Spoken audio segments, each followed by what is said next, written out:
Hello there again, everybody. This is going to be Gen League number 106, and we've got a very new format than we did just a month ago. Obviously, a month ago, just under a month ago, Modern Horizons 2 was released. So before we even do the deck tech, let's just look at what the format's looking like right now, because it is, again, very different, with the exception of Blitz, Amulet at the top two slots. These two have still just been the most dominant decks of late. They're still just ultra narrow, ultra powerful, and even when you interact with them, a lot of the times they can just go over the top anyway. So still just the most powerful decks I think that are available in the format. But then after that, we've got a bunch of new stuff. So here we've got the top 15 with the refresh rate of 30 days. So this is the representation of the format just in the past 30 days. So lots and lots of new stuff. Lots of artifact-based decks and lots of Cascade-based decks. We see. Let's count them: 1, 2, 3. I guess 3 dedicated artifact decks. We've got 2 of the living end decks. There's this one that cascades into rhinos. Then you've got the actual living end deck. Then you've got also just a bunch of other control piles. We've got Jeskai Stoneblade, Blue-Red Prowess, or sorry, just Blue-Red Delver, and then also Blue-White Control. So pretty diverse format. Even got your combo thrown in there, Hammer Time, Amulet. So pretty diverse looking format, and I'm excited to play it. So because we were playing against a few graveyard-related combo decks that I think I'm going to be fairly weak to, I'm playing a bunch of Ley Lines in the sideboard. We've also got Spell Bombs and Ashiok as additional hate. And again, lots of Urza Saga stuff out there, so Force of Vigor should be pretty excellent versus those. And as a consideration for playing Force of Vigor, I tried to include a few extra green cards in the main deck. Namely, 2 copies of Ignoble Hierarch and a copy of Maelstrom Pulse along the 2 not super normal Grist the Hunger Tide. I don't typically like Ignoble Hierarch, but the value of it does go up when you're playing lots of stuff on the top of the curve, and we just needed another just efficient card that was pitchable to the Force of Vigor, so I chose Ignoble for this recording. And then for the various Cascade decks, we've got the Void Mirrors, which will also be good versus the Tron variants, which aren't super popular now, thankfully. And then we've got Brutality for just combo, control, aggro. Really, it's going to be a fine toolbox card that isn't really ever excellent, but is usually pretty fine. So let's just jump into the matches.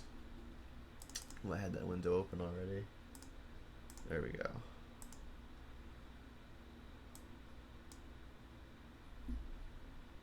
Did we get a monkey finally? Hell no.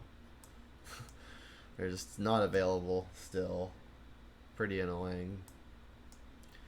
It's only going up in price. It's like 115 tickets now or something silly.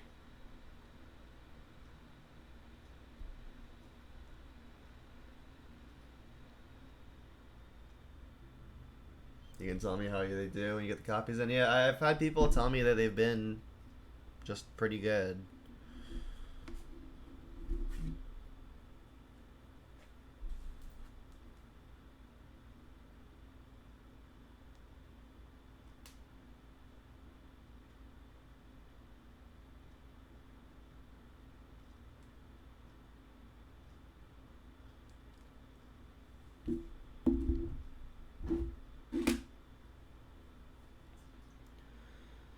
Ended up getting a playset.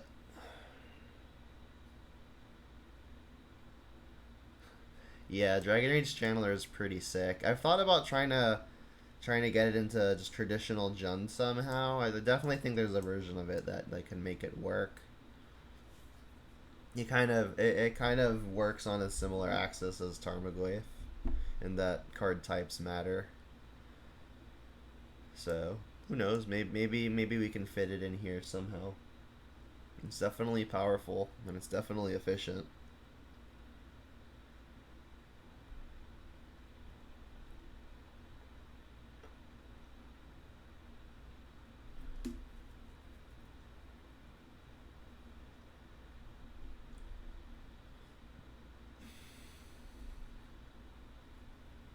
Luris variant, yeah, Luris is pretty excellent just in general. Yeah, I'm trying to stay dry. We got our first little outskirt of the storm skim by us like an hour or two ago, but right now it's quiet. I think like 2 or 3 a.m. is when it's supposed to actually get pretty intense. Yep, we got a keeper. We have not yet actually completed a game. This is match one, Jace. Let's keep. Pretty likely to be cycling this Forgotten Cave.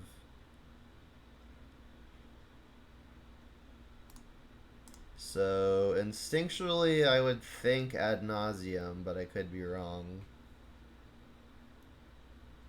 You live in Florida too? Nice. Yeah, I'll stay dry best I can. You do the same, right?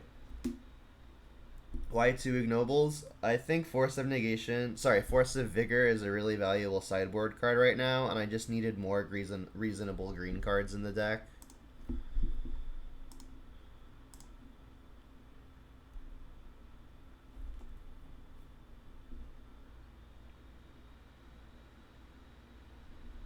So it does in fact look like Ad Nauseam.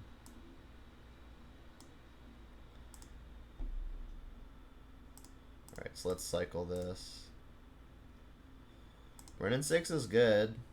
Although I think I want to just get my clock going, which would mean Voidwalker. Honestly, I can't remember immediately if their graveyard is relevant in a meaningful way. I'm going to assume that it isn't, though. Definitely need to play a black source here, so I guess I could just fetch Shock Overgrown Tomb or play Peatland. I guess I'm always buying the cave back with the Renin 6 anyway. I guess this just like takes a land out of the deck. I don't really think my life total matters a whole lot versus Ad Nauseam.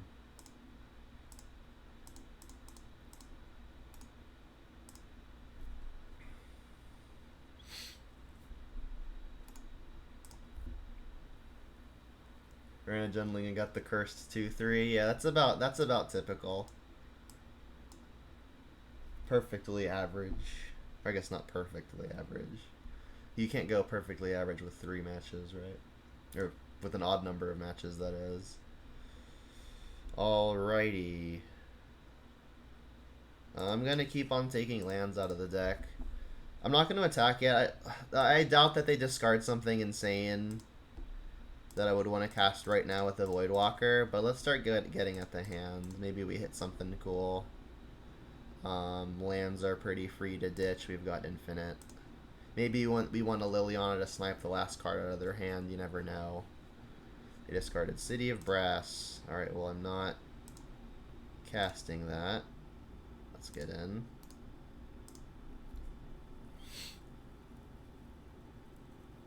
So if the Angel's Grace for the combo, we can yoink it with a Delphi to kill them. That's funny.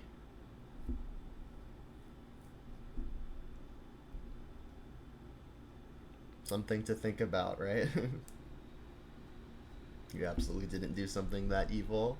Something makes me think you did something that evil. Oh, do they just have the spoils anyway?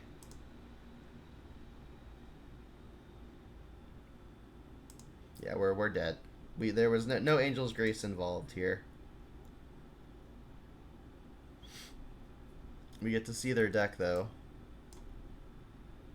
Anything exciting? Some Pact of Negations? Not really. And then you'll win with your trigger. I guess Profane Tutor is kind of cool. Alright, Ad Naz.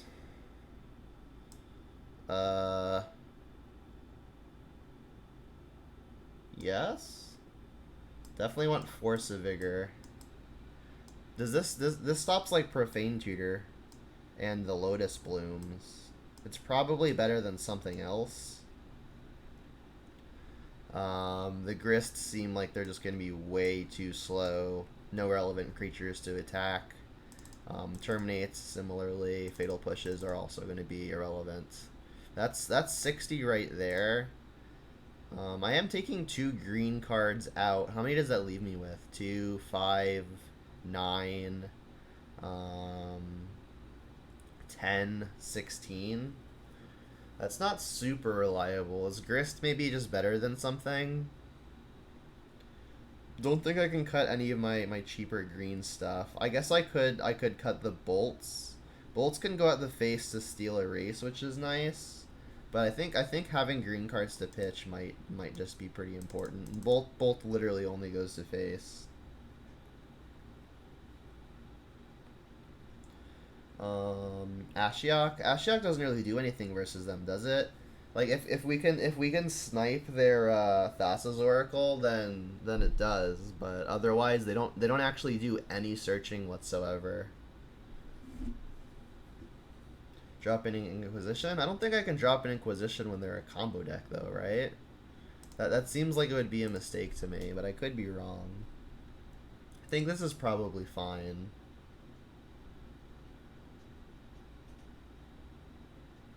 Saying Jace shuts down the tutor search.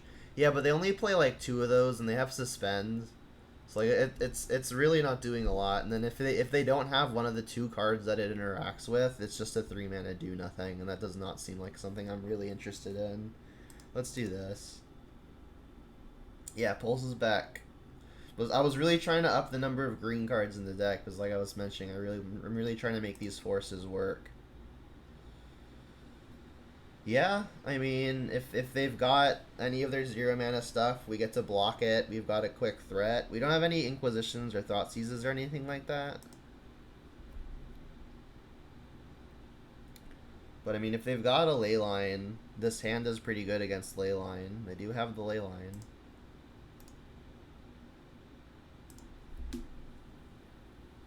The opponent's on Ad Nauseam, Mudok. Duber, thank you for the follow. I appreciate the support. Alright, they didn't suspend anything.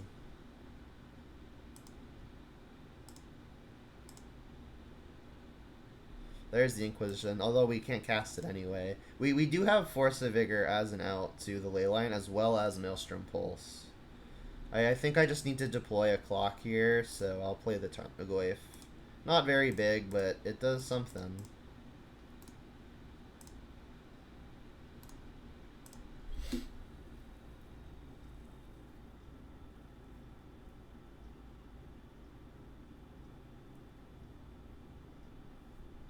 Prism. Force, please. Force would be sick. No such luck right now.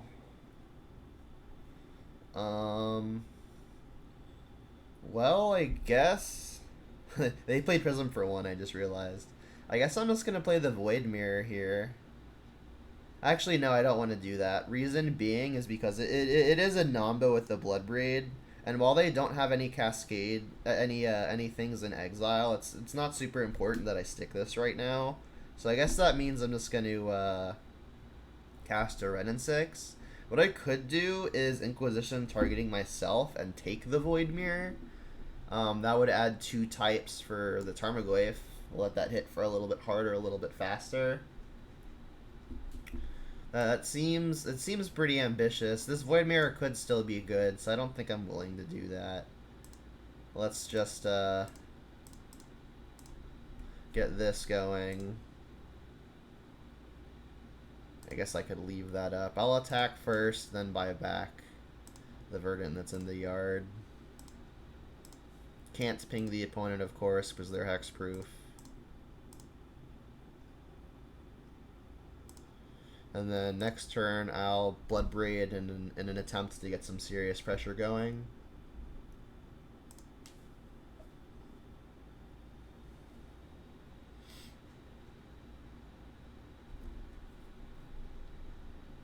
They went bottom, bottom.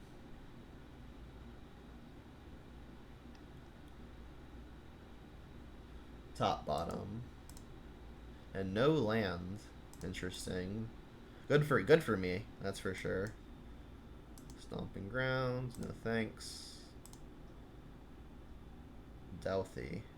Well, I think Bloodbraid is just going to be the better clock, especially if we can hit another creature off of it. If we hit a discard spell, it'll be awkward, but we attack for more faster if we just play the Bloodbraid. Especially because Void Mirror is going to be much better after the Bloodbraid. So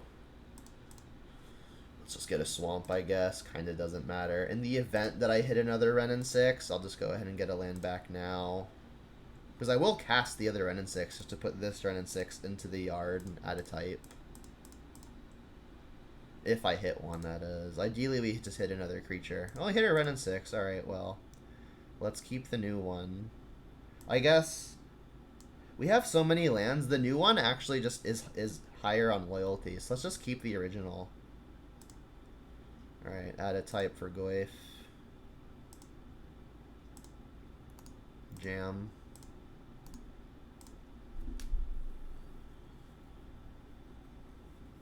Watch the Cascade be your mirror. That'd be funny.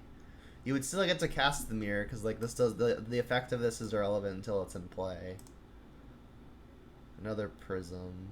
Got to imagine they scried the land to the top. And there goes the Profane Tutor. Alright, so it's looking like our Void Mirror is going to come down in time, which is nice. They're hexproof. So I guess we're going to go Void Walker, Void Mirror. Is it possible? Is it actually relevant to Inquisition myself here? Does it change the clock at all? Because I can discard the Lightning Bolt to add an instant, which means that this turn I'd be hitting for 7, putting them to 6, which means any 2 threats are lethal next turn. I guess they could have like Echoing Truths or something, so in that capacity it would be relevant. Because we would just attack for 6 here, next 6 now if I don't do that, and then if they were to bounce the Goyf if it grows, they would get hit down to 1. So given that they're hexproof, I think I'm kind of in. Sure, why not? I mean, not much else is happening. Alright, so we'll pay a life. Get the swamp. And just cast everything.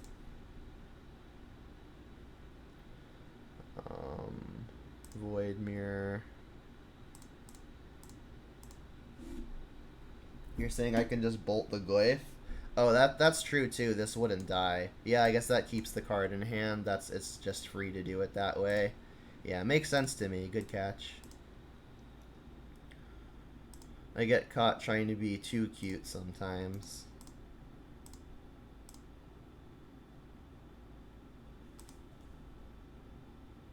Alright, then I guess this is free. Alright, that's what I got.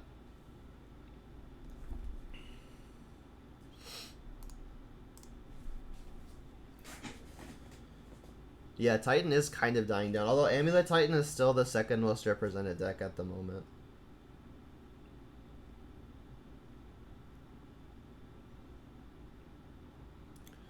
Well, if you got it, I'm dead.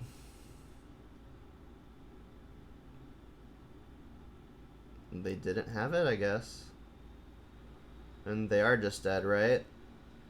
We just attack? Yeah, I mean, we should just be able to attack and kill them. Unless they do have the unsummon. I mean, otherwise we're good, right? I'm not missing anything. Our Renin 6s don't combine to kill the Oracle, unfortunately. So this looks like just an attack and hope it's good enough.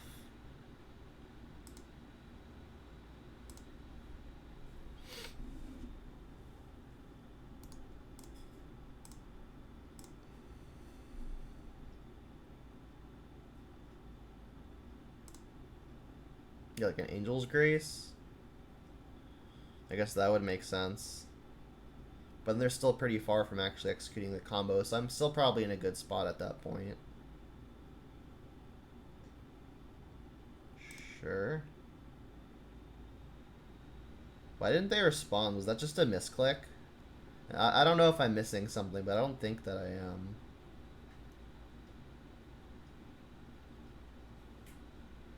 Everyone's packing Blood Moon. Blood Moon's powerful, that's for sure.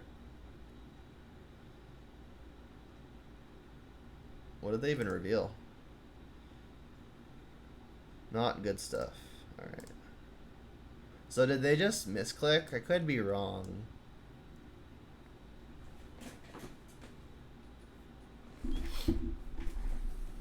Spoils costs life. Yeah, they didn't have the unlife in play. That's true.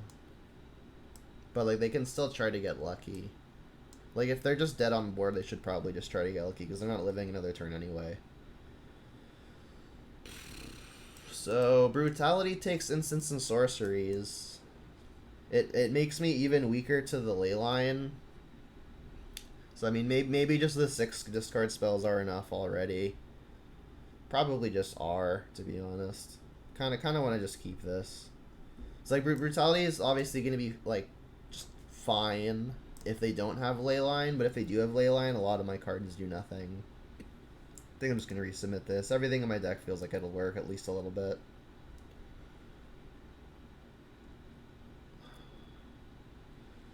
Well, I cannot keep this, unfortunately.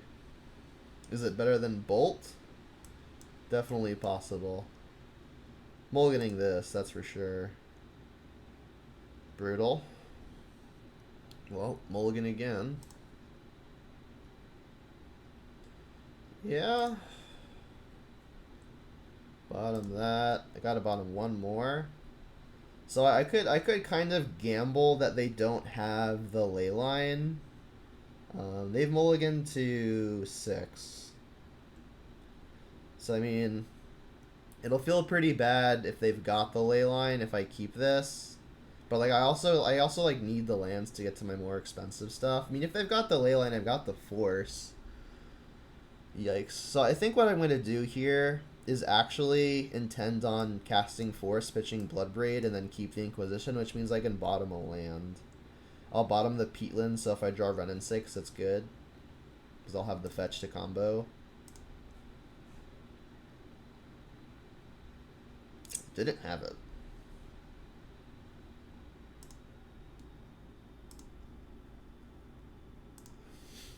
Darn, bad draw. I'm gonna keep the Inquisition for a turn closer to when they actually combo.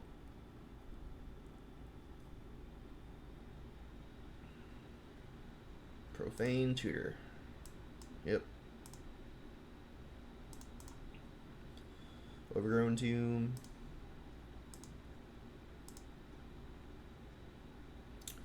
Well, that'd be good assuming we get there. Now that I have a thing that I actually want to cast on turn 3, I will cast Inquisition. Because I won't have time to cast it next turn. So they've got Unlife, Grace, Spoils. Well, I guess I'm taking Unlife because they're just going to play it next turn otherwise. I guess I do have the Force of Vigor. Like, I can maybe Mise them out if I let them combo. And then, like, in response to their trigger that would kill me, I can then just kill the Unlife. The issue is they've got a Profane Tutor coming off, so there's not really a guarantee that's going to end up working out. So maybe I should just take the Unlife anyway, because it's the best thing they can do next turn, and then maybe they use their Tutor to just go for another one. I mean, like, Angel's Grace Spoils means that they can get whatever they want, right? So, I mean, like, Angel's Grace and Unlife are kind of two parts of the same half, so, like, the half that I could take would be the Spoils, right? That's what actually lets them deck themselves. It's kind of close. It's definitely between Spoils and Unlife. I think I'm leaning towards the Unlife. Let's take the Unlife. I think it's the highest ceiling, highest blowout potential play that I've got. Because like the blowout would just win the game on the spot.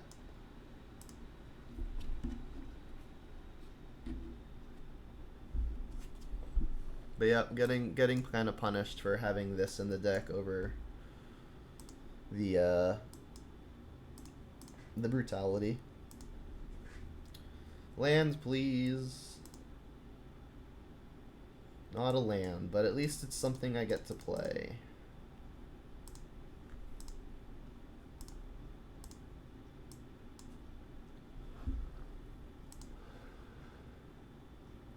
So I guess this gets, if they have land, Thassa's Oracle, I die, right? So that would have been why I take Spoils. So yeah, that was an error, right?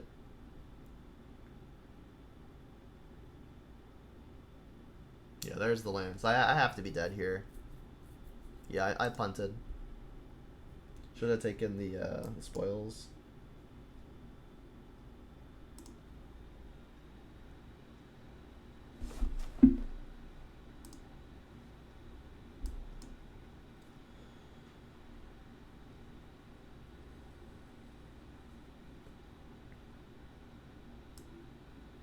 Yep, and they just have to let this resolve when I die.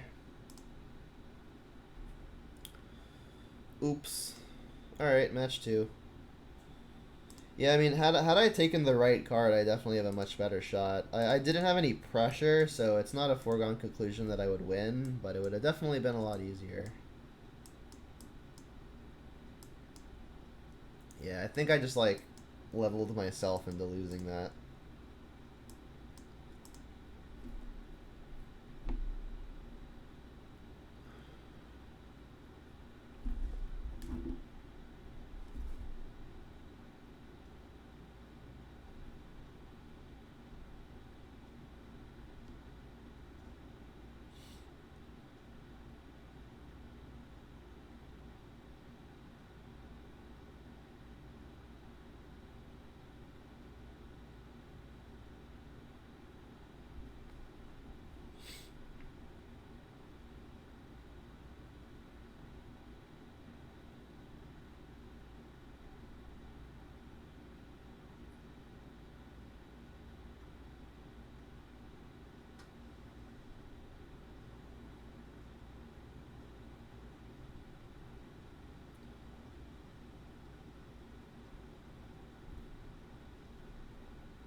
What's with these Hearthstone hands? Jeez. See you later, Jace. Have a good one.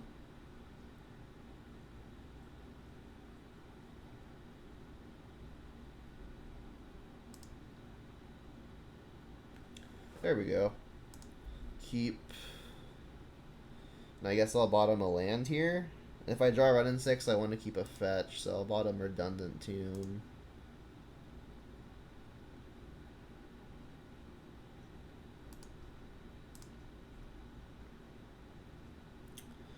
Okay, so this is looking like just an easy ignoble here.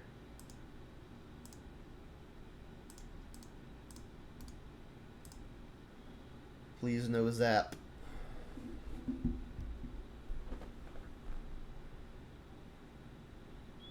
Good to hear, Fish Beef. Glad you enjoy the content.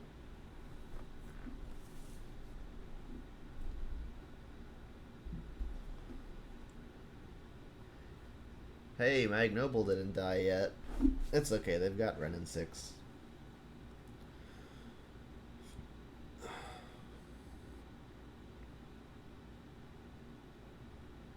They don't have Ren in 6? Okie doke. Well, resolving Grist is going to be pretty good, assuming it resolves. Let's go for it. I mean, what am I doing otherwise? Tarmogoyf?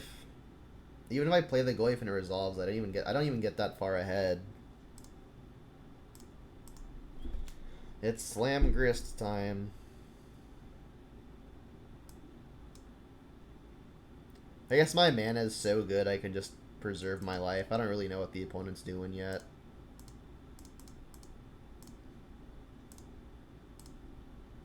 Does it resolve? Counterspell or force check.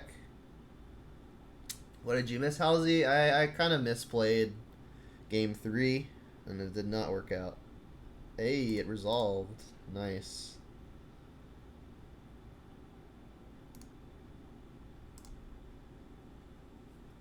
Alright, when we turn to a Grist versus Roger and Triumph deck, feels like it's got to be pretty good, as long as they're not playing a Cascade deck. Then this could still be pretty bad. It's a 4-color Omnath? I guess it could still be Niv. How dare I not be on my A game constantly? That's my secret. I'm never on my A game. Shock and pass. So I guess Archmage's Charm. Or do something now. I don't quite get it. Oh, it is. Yeah, it is the Cascade deck. Well, we have the Pulse for the first 2 Rhinos, funnily enough. Wow, they like flipped their whole deck over.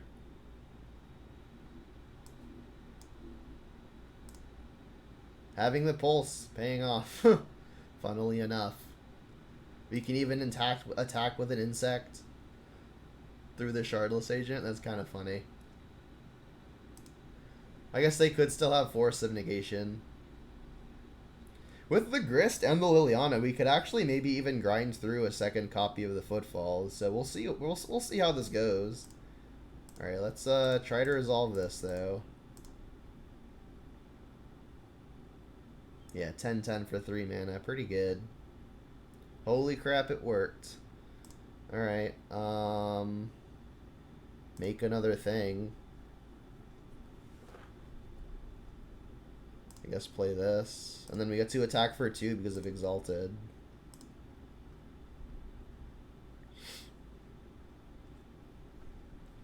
And then if they just do it again, like we get to kill 1 immediately with the Grist targeting.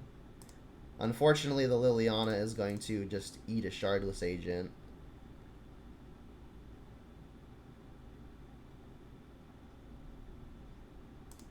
You dread the league when I unlock my hidden potential. I mean, I've got my good days and I've got my bad days. They're mostly bad. I like to think that like when I'm in an event that matters, I kind of am able to zero in a little bit. But I mean, it's not that different than just me messing around. So this is what's on the bottom of their deck, by the way, with the exception of this. They're playing Subtlety, No Surprise, Teferi, Fire Ice. Is that what this is? Or didn't play this another Cascader, right? Yeah. Brazy Bee, 2 of those on the bottom, 3 of those on the bottom actually. Well, all 4 of them. So they don't have a Brazen Borrower in hand. They get to make more rhinos though.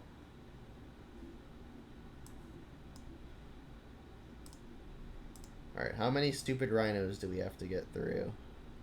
It's actually kind of funny, the way that this is set up, I may actually be able to get there.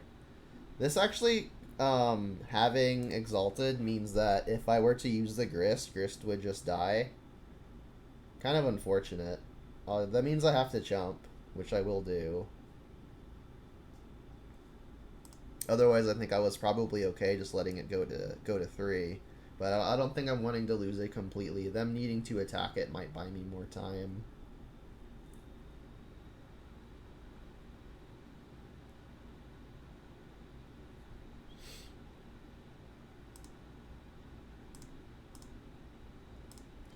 Alright, so we can sack an insect to deal with 1 of the rhinos. I mean, Goyf kind of stonewalls another. As soon as we add another Tithe, that is. They're only at 3/4 at the moment. 2 more Goyfs, sure. Yeah, I'm pretty sure I should just take this opportunity to kill a rhino here. Maybe just play Goyf.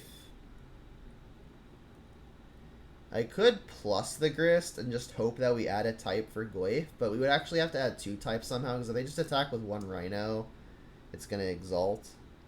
So I think I have to take this opportunity to just kill a rhino here. I could play a Liliana. Actually, if I Liliana Edict and it just eats a Shardless Agent, that adds both creature and artifact, which means it no longer exalts. I guess I could Liliana first, because if they have a force or something, that just gives me a little bit of information. I don't think I can Goyf here. I guess Subtlety could be the thing that messes this up.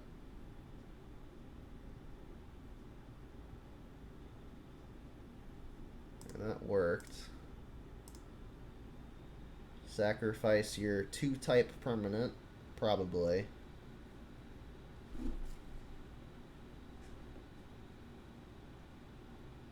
And we know that all of their Brazen Borrowers are on the bottom. They haven't fetched yet since that's happened. Let's just put this over here. So these are the bottom 35 cards. Alright, then we can do this. You may sacrifice a creature.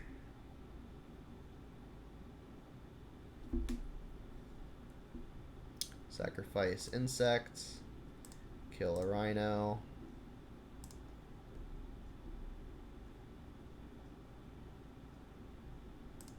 And then try to stonewall a rhino. Again, they can't have petty theft. They're all on the bottom. I guess they could have subtlety. There are only 2 on the bottom. There are 3 on the bottom. I don't know that they would even play more than that, to be honest. Or somehow in this game, thanks to Maelstrom Pulse and a Grist.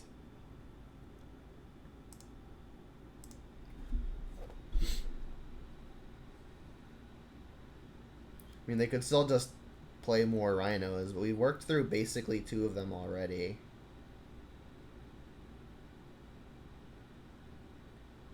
Shock. Not really sure what that could mean.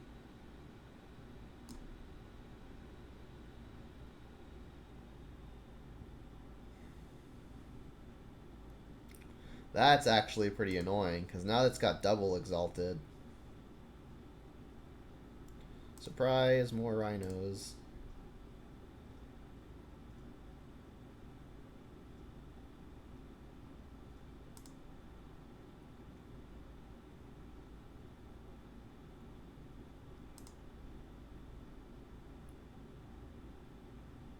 I mean, even Violent Outburst would have done this too, because it gives +1/+0.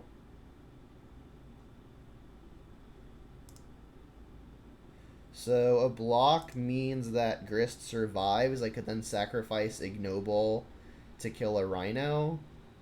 That doesn't seem very good though. And like Glyphs are just gonna stonewall the rhinos anyway, as long as they don't continue attacking with only 1. I think we're letting Grist die here, unfortunately.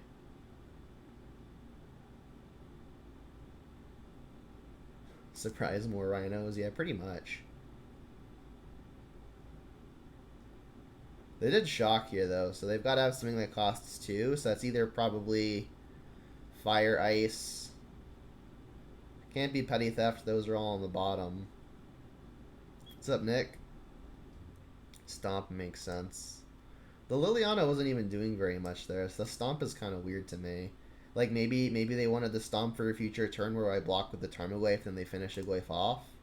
So maybe the read is they just have another one. Is there anything that I would play over a Tarmogoyf if I sacrifice the Peatland?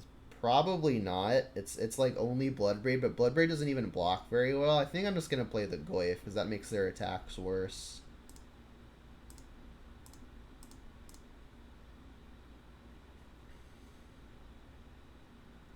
And then this attacks for 6, but they just double block with rhinos. That doesn't seem very good for me. I think I have to wait until I can clear their stuff.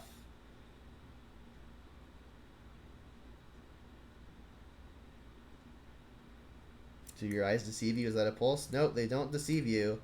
We had the pulse, and it was good this game. It dealt with the first copy of Footfalls. They're 3 copies deep right now.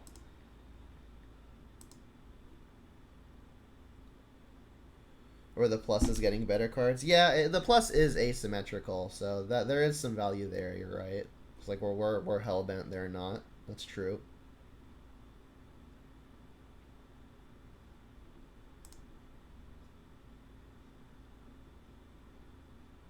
Yeah, so the read is that they've got more stomps.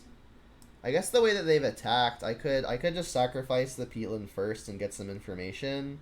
If I find a Terminate or a Fatal Push, then I can just do that.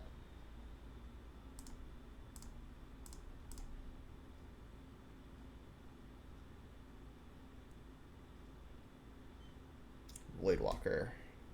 Well, that's neither of those things, unfortunately. So, do I just go for a double block? I mean, I can't just continue to take 6 over and over again. I gotta get these rhinos picked off one way or another. So I guess I am going on a double block. We're not worried about petty theft. We know all of those are at the bottom. I guess subtlety could be a thing, but again, 3 of those are on the bottom. And like, if I'm taking the hit, I'm just not winning that way either. So I think I kind of just have to make the double block here. This is a really good attack. Deck bad? It is bad. What's up, Aiden? Teferi. Why didn't they do that main one? Sure. Bounce your ardent plea and make more rhinos. There's only one copy of the thing left. Plus? I guess. Unfortunately, Voidwalker is not a very effective blocker. So, what needs to happen here? Not a clue. That kills a thing. So, not the worst that could have happened. We could then even attack with the Gwaif to attempts to kill the Teferi. So, all things considered, pretty good draw. They could have a force, which would be unfortunate, but I can't really play around it.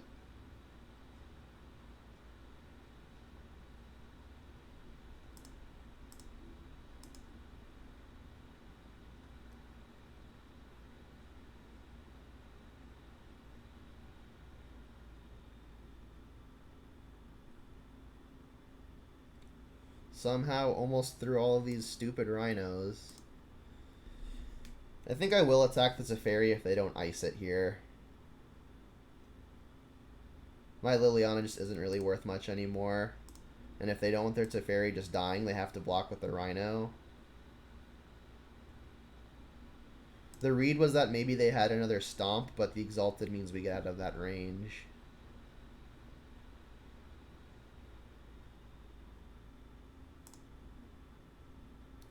Alright, we've dealt with 3 Crashing Footfalls. That's a lot. What could their hand possibly be? Unless they've got lands in hand that they're just not playing to insulate versus Liliana. We've dealt with 3 Footfalls here in game 1. What's up, James? I still don't think Ignoble is where I want to be. I'm playing only 2, and I'm playing Ignoble only because I needed more reasonable green cards to pitch to Force of Vigor, which I think is a very important sideboard card at the moment.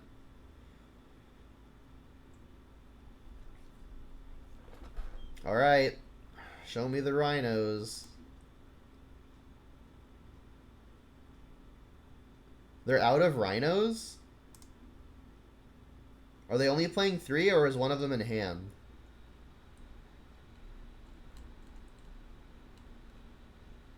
Alright, they revealed the rest of their deck, so it must be in hand. So their deck is randomized now. Holy crap, am I gonna take game 1 because they ran out of rhinos? Asking about Hexdrinker? Yeah, Hexdrinker would have been fine too. But I don't think this list is really missing a clock. So I wanted something a little bit more variable.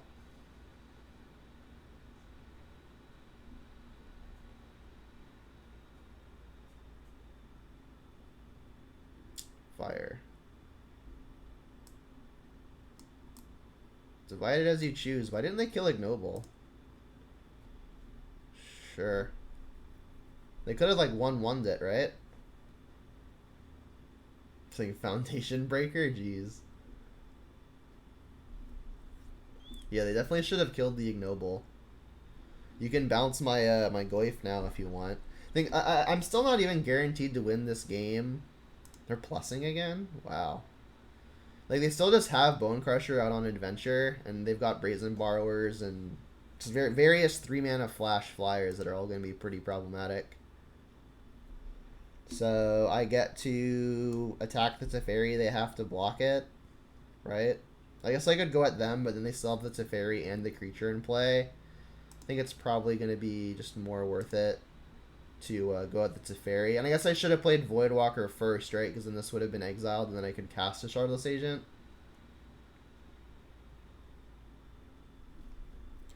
If you sub while I run a league with a deck of your choice. I do, in theory, have... I do, in theory, accept donation decks. I've done it in the past. I mean, I would definitely consider it. If it's something that I think would be sweet to play just because it looks sweet, then yeah. But if it's like a hot meme, I would need a little bit extra incentive. I'll check it out after the match.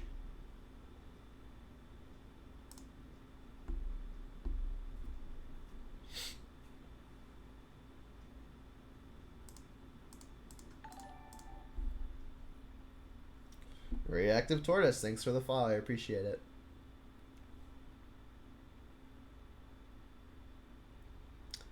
And I guess I'll keep the Swamp in hand to bluff literally anything.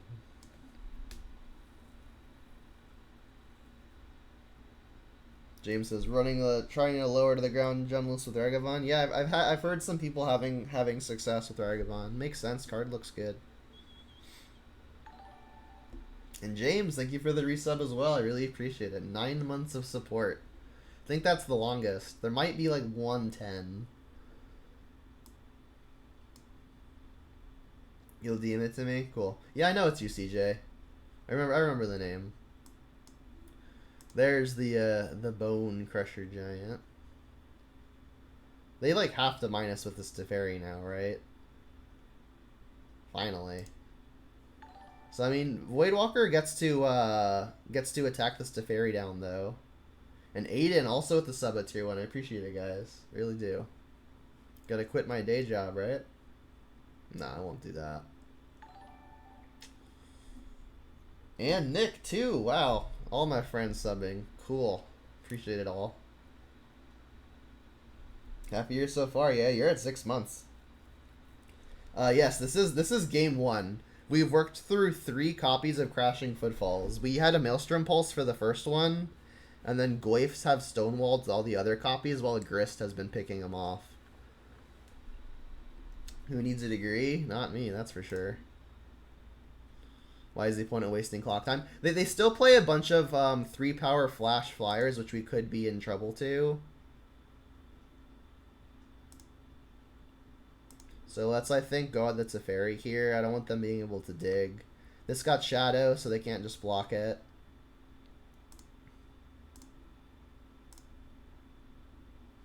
Could have let CJ outdo you. Fair enough.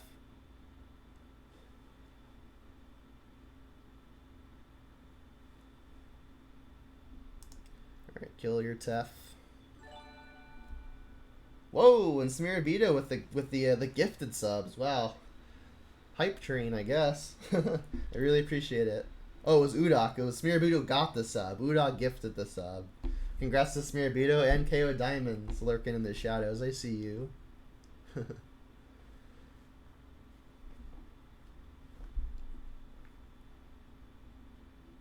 So yeah, they've got like petty theft that I'm worried about, and they've also got the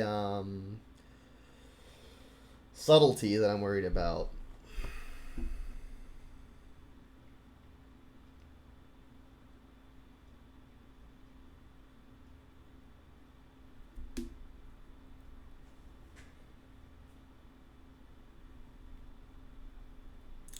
I don't think I've been offline for more than a week at a time, but there have definitely been periods of about a month where I've only streamed like 3 or 4 times. So maybe we just didn't cross paths timeline-wise. Yeah, I gotta get good mileage out of that Bob emote. I hear Bob's been doing well for you, huh? Right. Please no subtlety. Although I guess if they've got the subtlety, they go to 0 cards in hand, and I'll still just redraw a Tarmogoyf.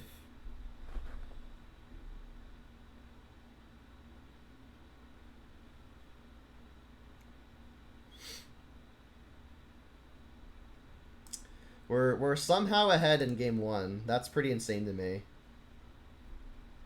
Yeah, I remember. The time zones are awkward. Something about being on the other side of the planet. So Bolt makes me less concerned about dying to the first flyer they draw. So that's good.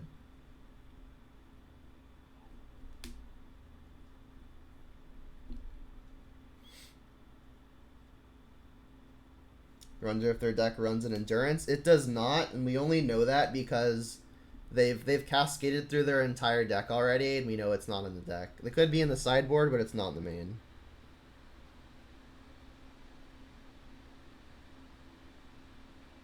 The opponent's gonna run out of time before they run out of rhinos. Kind of seems like that, right? So if they attack, it exalts up to 6. That still doesn't even punch through the Goyf. I guess we would have to be worried about another copy of Bone Crusher. But it seems fine. Alright, land's obviously a pretty poor draw, but not going to complain being as lucky as I am so far. I'll just jam all, obviously excluding the Hierarch.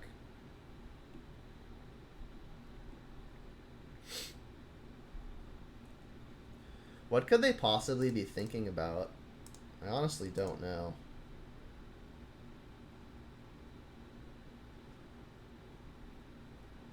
I mean, the Flash Flyers are what I'm worried about at this point. I could have bolted the Bone Crusher to make sure I get the hit in, but the hit isn't even lethal. I guess Bolt to face would be lethal. But they still play lots of counters, and this just puts them on the back foot much harder. It's harder to lose if I keep the Bolt for their first flyer, I think. Like, if this is a subtlety, I'll just put this on top. Probably just end up bolting the subtlety. Sure. Well, that's probably the best case for me if they're going to have something, because I can replay that right now.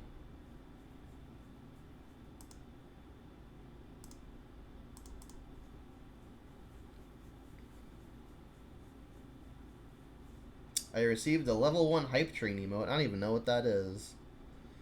This is flashing a 3-1, I guess. Oh, and they have subtlety. Sure. Alright, well, I guess I bolt that. Put Goyf on top. Not out of the woods yet. This would be a sad game to lose, but it's definitely possible. Would I be down to play the Jund Asmo list you just sent me, or Rakdos Asmo? Yeah, I'm picking up Asmo pieces and paper because I think that deck's just very good. Alright, let's kill this. This sticks around, right? Because they cast it from their hands. Yeah, they didn't, like, evoke it. So let's just kill it.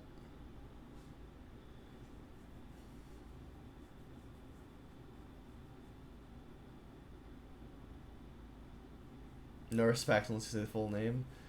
Yeah. Alright, so let's top this, right? It's gotta be good.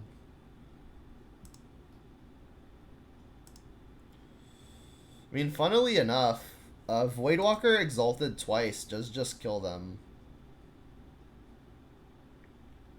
But I think I want a backup threat if they find the Bone Crusher, or just like any other way to deal with this.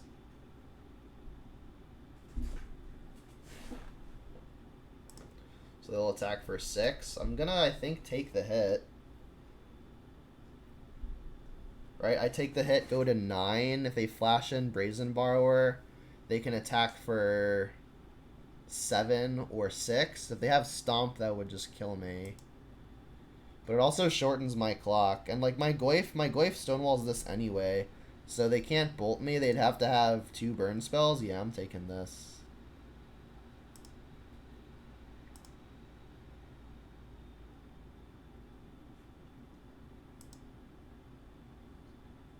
So they've got 2 unknowns and a borrower in exile.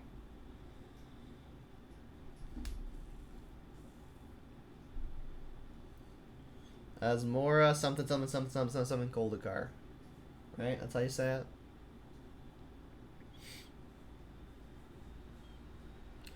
Oh, they do have another Footfalls. They just, like, had it in their deck. They just drew it eventually, I guess. That's funny. There's the Goyf we knew we were hitting. They don't have anything cool exiled, right? I guess, like, they have a Teferi, but I feel like the clock is just going to be worth way more. And it can't block, so for sure shipping. I guess, like, subtlety is a thing that I could put into play. But it ends up being summoning sick. Yeah, I think I'm just shipping. Because, like, they're just dead next turn to the Exalted.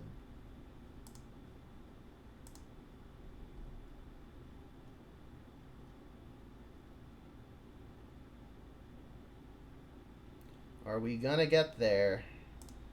Hit you to 4. It's a pretty long and drawn out game one. It's been pretty epic, all things considered. What is this? Flash in a 3-1 maybe? It's another subtlety. Well, that doesn't actually do it unless they target the Voidwalker, right? They have to target Voidwalker. Oh, they can target Voidwalker. It only hits it off the stack. So I think we're good here. Like, we should just be good here. At this point, I'll bottom it. We know it's not going to be irrelevant at this point. So if I block with the Bone Crusher, I no longer have Exalted, which means I'm forcing myself to top deck a burn spell. So I think the line here is hope they don't top deck Stomp or a Fire Ice. If they top deck Fire Ice, I'm dead anyway. So I guess let's hope they don't hit it. Yeah, it's only off the stack. You're right. So please no Fire Ice. I guess Petty Theft would do it as well. The front half of Brazen Bar, where that is. I mean, if they draw land, I win. If they draw a Cascade spell, I win. Lots of things also just kill me, though. And again, I cannot block because then I'm forcing myself to draw a burn spell. I think it's more likely that they don't draw a way to remove this than just like any old burn spells. Like any old burn spell would kill me anyway because I wouldn't be able to kill them. So I just like a block would be nonsensical. If the opponent draws it, you're gonna tilt for me. That's fair. Ooh, I should definitely target this, right? It doesn't have anything that triggers when I target it, right? I should be fine.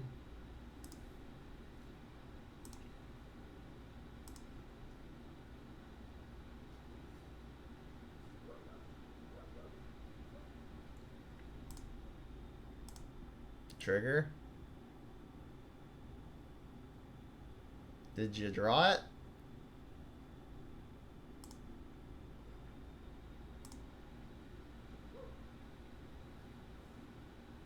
Well, if they had fire, they'd have just thrown it at me. Jeez. That was a game. Holy moly. Alright, well, forces coming in. Brutality deals with the Violent Outburst, but that's it. Swing for lethal, then target giant, the ultimate troll. Yeah, the rest of my sideboard doesn't look that great. I think it's just Void Mirror with a consideration on Brutality. I'm gonna cut a Bloodbraid because it's a Numbo with the mirror, but obviously I have to bring it in. The Ren and 6s do next to nothing, but it... Yeah, but nothing. They're just not that great. I guess like pushes and terminates don't very favorably kill rhinos and stuff, but they do kill rhinos and stuff. I guess Ren and 6s kill only Brazen Borrower. That doesn't seem very exciting. Bolts kill the flying creatures, that's about it. I guess Kolaghan's command's pretty weak, right? It's just a very expensive kill one creature, and then Bolt not super exciting either. Oop, not what I meant to do. So I guess, is Ren and 6 better than just like another Bolt? Honestly, I think killing the Flyers is probably pretty important. It's one of the reasons why we won that game, right? Sure.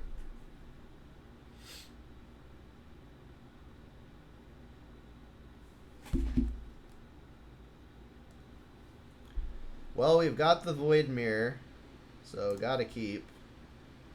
We've even got backup Void Mirror. They've got Force for 1 or Petty Theft for 1.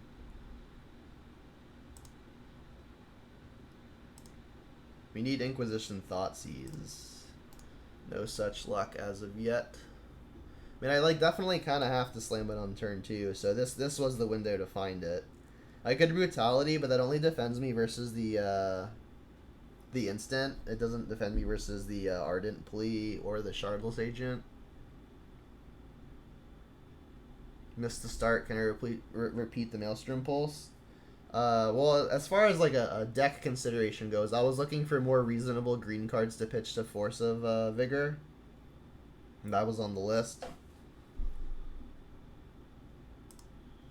Alright, so I mean, I think the plan right now is just hope they don't have hope that they don't have both a force or petty theft into a cascade spell in the land. I mean, it's not that far fetched that they've got it, but I feel like I've got to just slam it and hope it's good. If it gets forced, we've got to back up, so that's probably the best case, worst case.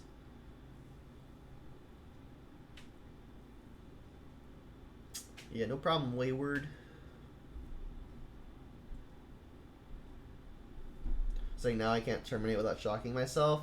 If I'm terminating, I'm losing that game anyway. Like, I don't intend on casting a red spell, and all of my spells are black.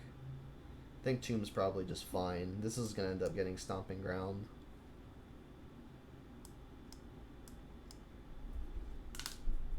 Well, they didn't have the Petty Theft, and they didn't have the Force. So that's good. There's no way they play Force of Vigor of their own, right? I'm trying to consider if I should just run out other copy of Force so they can't, like, Petty Theft me and then kill me. I would still have a Void Mirror in play.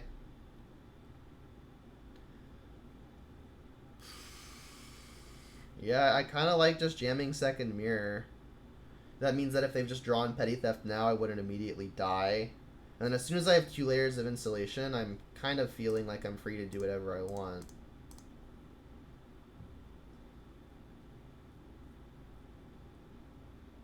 What are you supposed to do with 21.6 thousand channel points? No idea. I gotta make some better rewards. For sure. I gotta think of something cool to do with them.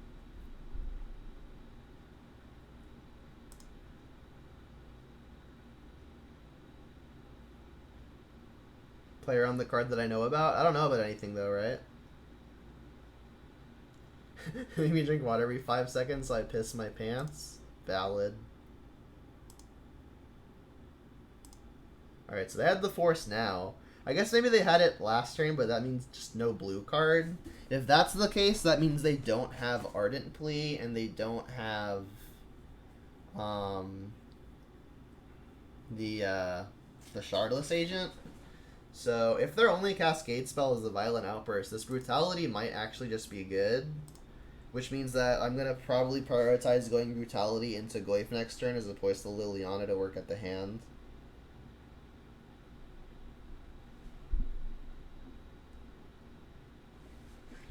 I guess not necessarily mean that they don't have it, because they could also just be waiting to find an answer to the Void Mirror before casting it. Alright, so this will get Stomping Ground.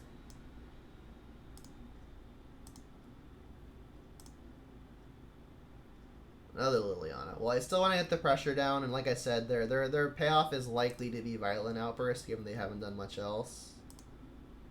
So let's do this way.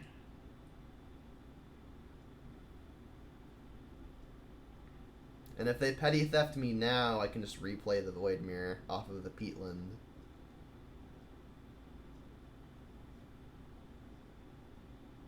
Well, the read was right and the read was wrong.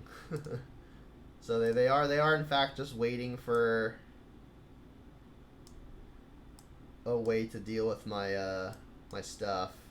So I guess I'm just going to hold up a Terminate then. If I play a Goyf, they just Subtlety it. That seems not great for me. So I'll just pass, hold up, Terminate. If they flash it in, I'll terminate it.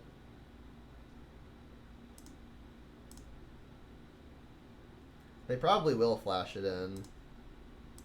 Is there any reason to wait to terminate? Probably not, right? It says Planeswalkers too, right? Yeah. They're not flashing it in. Interesting. Especially with the time they've got on their clock, I feel like they should really trying to be winning here. It took forever on game 1.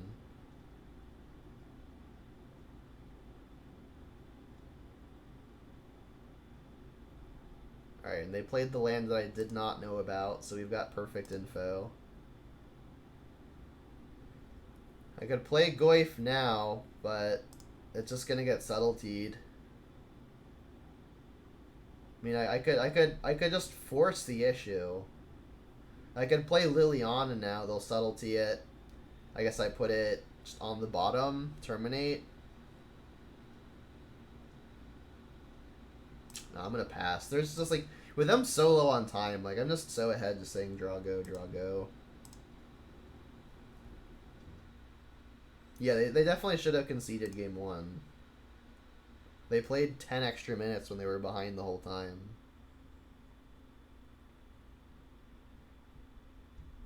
They should definitely be flashing these things in. They have to kill me somehow.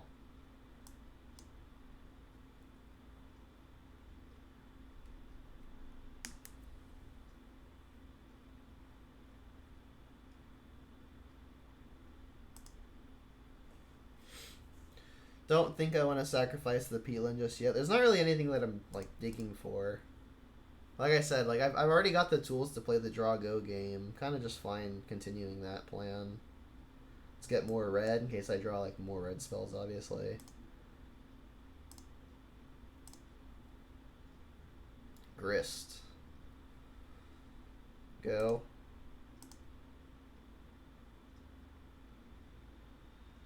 Beta Liliana to terminate subtlety. I mean, I could just start trying to work through them, but I see no reason to do so. Like, the opponent's demonstrated an incapacity to be aggressive. So, like, just playing cards into their cards just doesn't really seem like it benefits me in any reasonable way.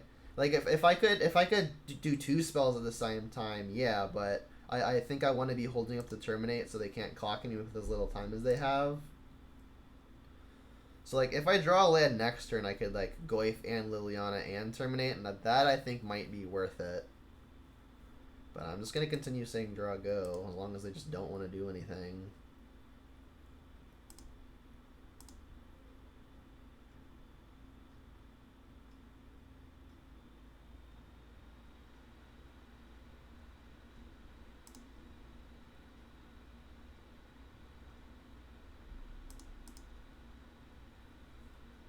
Toon time.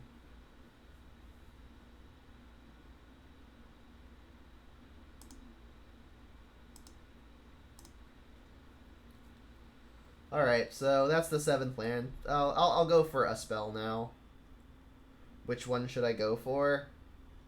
I guess Grist is the better thing, right? I'll shuffle first so I can put it on top. I guess I could just get a basic. Get a mountain, that is. So if they subtlety this, I'll fetch a basic mountain, then put this on top.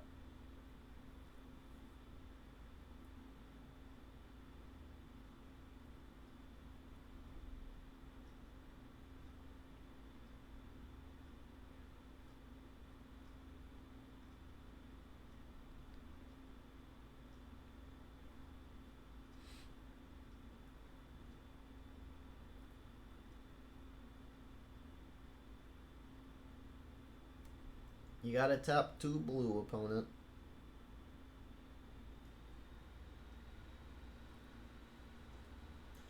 Not exactly the most riveting content, but we'll get there eventually. Just leave one floating, sure.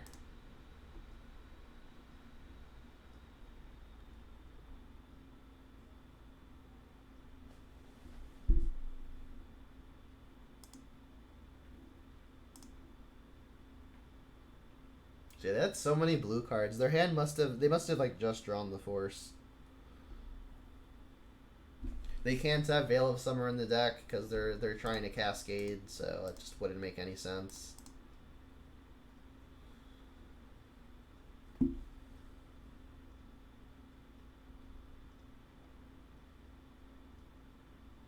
I guess they could have Force of Negation, but it just like doesn't matter at this point.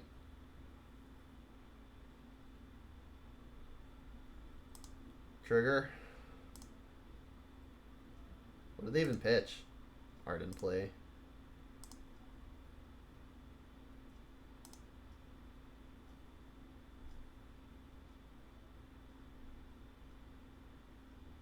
$70 seconds to win 2 games. Yeah, they got this. Top.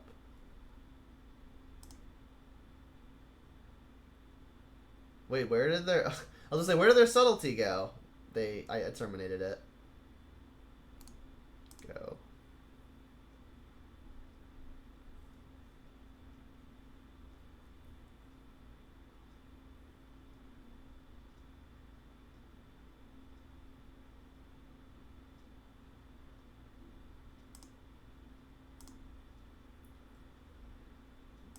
Sure.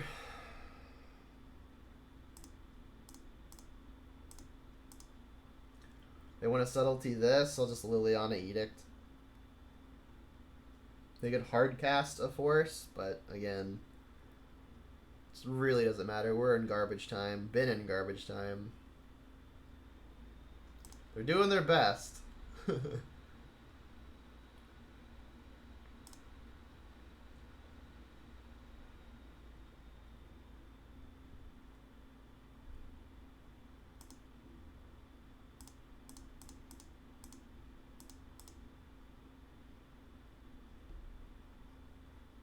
Yay. Jeez. Don't bully the new player. I think they played game one, I think, pretty okay. They made some good exalted attacks. They just did not concede when they should have, and then didn't have enough time to continue playing. I mean, we were also just like ahead that game. They just could not find an answer to the threat, the Void Mirror.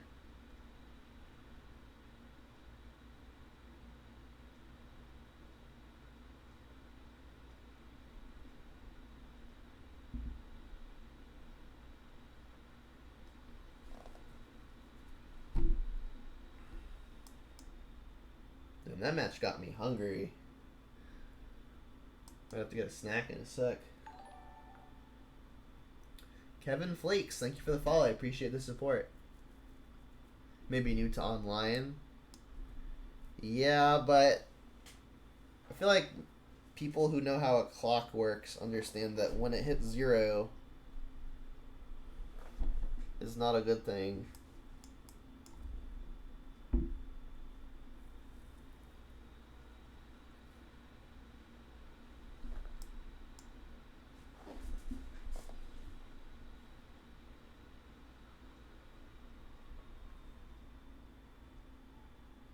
If you're new to time competitions, just take the fastest deck. Funny story. So this is not my story. In fact, I don't even know whose story it is. But I have heard that there was someone who, when Lantern Control first became a big thing, played like Burn or something, and then did not get paired against Lantern game match 1. Got paired against whatever else. This is in a GP too. They won their first round and then offered to intentionally draw, so that way they would get into the slow players bracket and get all the dumpster, be able to dumpster all of the Lantern players with Burn, because that's typically a pretty good Burn matchup. Like the only deck at the time consistently going to time was Lantern. They're just like, all right, I win. Would you like to draw? That was pretty funny.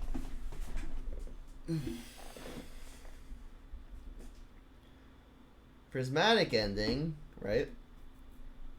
Boo. That was a bad draw. Turn 2 Walker would have been pretty decent. Alright, I think Grist is probably more valuable, especially because the way the opponent kills us is probably with Planeswalkers. And then having Grist in play to beat those Planeswalkers seems great. Like, Liliana just isn't that great versus Walkers. And, like, the only thing we're worried about here is Force of Negation. I don't think I'm reasonably worried about anything like Spell Pierce or anything like that. So this'll be a Force of Negation check. It's like literally everything else under the sun counters Liliana after this. Counters whatever I play after this. Like Archmage's Charm, Counterspell. Yeah, resolving this is big game.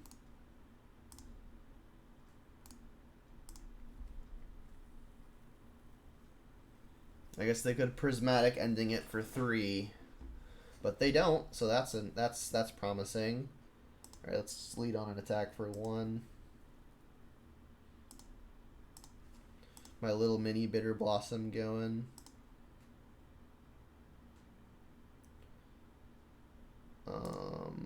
activate. And then I'll play a Liliana. I don't expect it to resolve, but if it does, cool. We mill Determinate, which is a pretty awful card in the matchup, so that's good.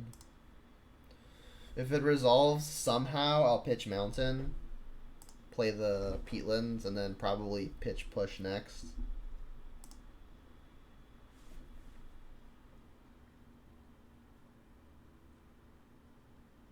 Yeah, so, ooh, they had the Force now. So they must have either just drawn it or didn't have a blue card.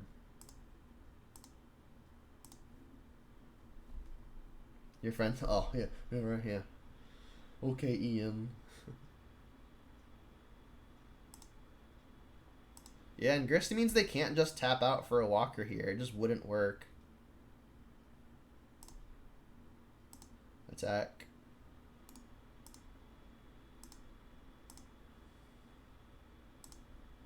I guess I could sacrifice Peatland to try to hit a 2-drop, but I'm kind of into just trying to slam a Liliana again. Milling a Voidwalker.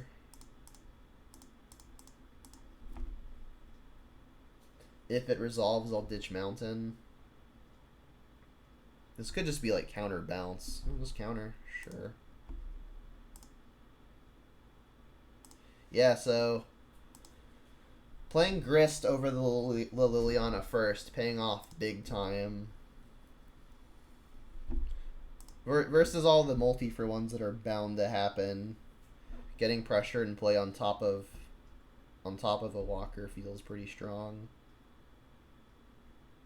How's work been going? It's been solid.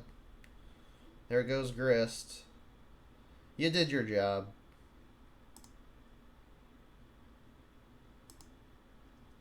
I guess I could have played Mountain so I didn't have to like fetch shock here. But I could also just get basic Swamp here pretty safely. They're not really playing many Path to Exiles. Goyf. Goyf's a good one. Cave, not as good. I guess we could just lead on cycling that. Because if I find a Bloodbraid or something, I'm probably just doing that.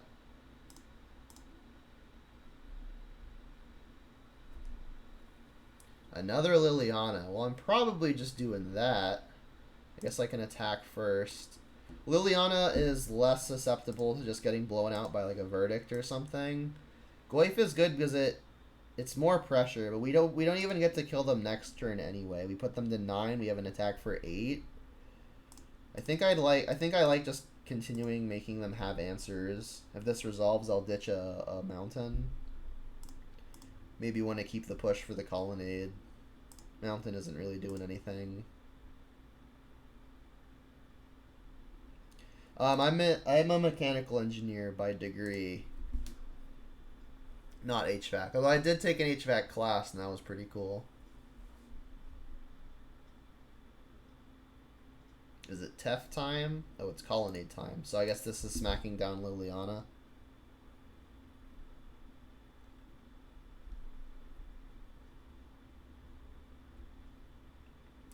I mean, I could have played the land, discarded the Goyf, and then had the push for the Colonnade, but if they don't make the Colonnade play, I'm just short a Goyf, which just does not seem great.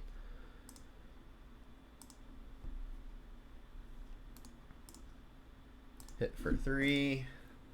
So I could play the Goyf here, which means that they would have to be able to defend themselves against it as early as this turn.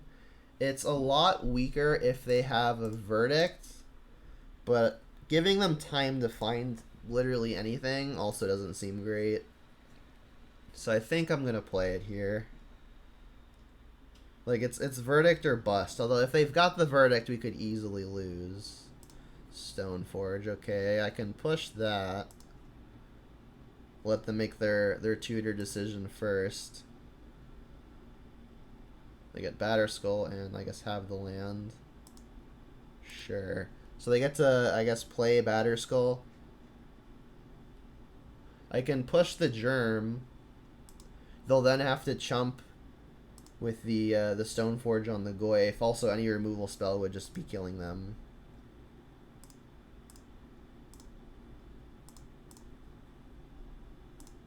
Take a land out of the deck, why not? So we've got a lot of things that just kill them. That is included.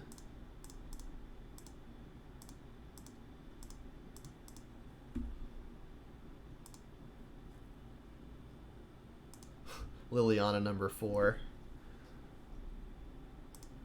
Alright, pretty good. Grist did a lot of carrying there. Brutality snipes cryptics, whereas Inquisitions don't. Spellbomb's probably fine. We don't know if they're playing Snapcast or anything like that. They definitely do a lot of fetching, so Ashiok might be annoying for them. I think I'm taking out Terminate and the Fatal pushes, and at least the Bolt. Bolts go after the Planeswalkers, but they're otherwise pretty bad. I don't foresee the opponent sideboarding in any creatures. Ignoble doesn't seem super great, but maybe sneaking a Planeswalker under a counterspell could be nice. And Exalted does apply a little bit of pressure.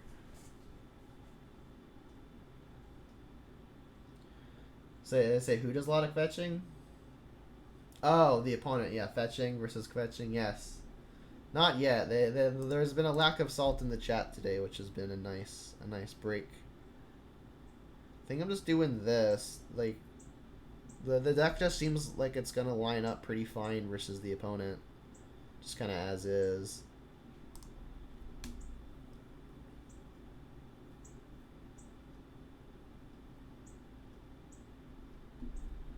Yeah. We've got the one Bolt, which I'm not excited about, but maybe we get to clear the way for the Grist with the Brutality. And Kolaghan's Command's quite strong and can even buy back the Grist, given that this is a creature while it's in the yard. So that's exciting. Bloodbraid's a pretty excellent draw. Not going to play around Tail's End.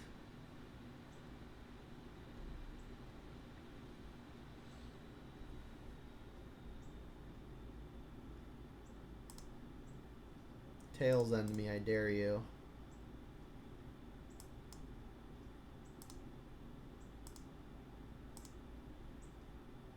Just another Goyf. I could just lead on that, to be honest. They're not really wanting to counter just a simple Tarmogoyf, but playing a Goyf is pretty bad if they just have a Teferi. I guess if they have a Teferi, that gives me a window to resolve the Grist, though, and Grist lines up pretty well versus what, like, pretty much everything that they're doing. I definitely think it's between Brutality and Goyf. Those are the only 2 mana things we have, but I think which one it is kind of unclear.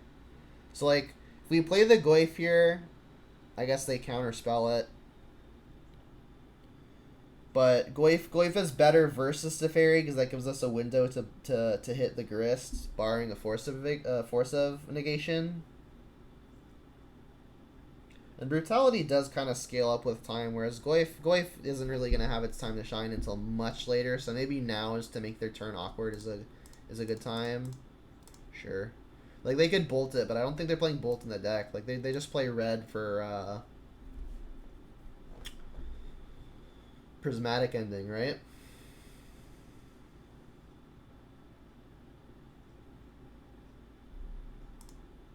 Well, they didn't have it. That's nice. Another land is nice.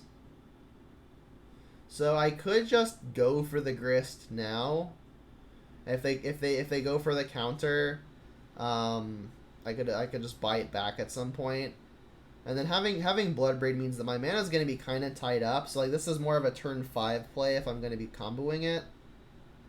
So now that I've guaranteed myself another land, I kind of like just slamming the Grist and seeing how far that gets me.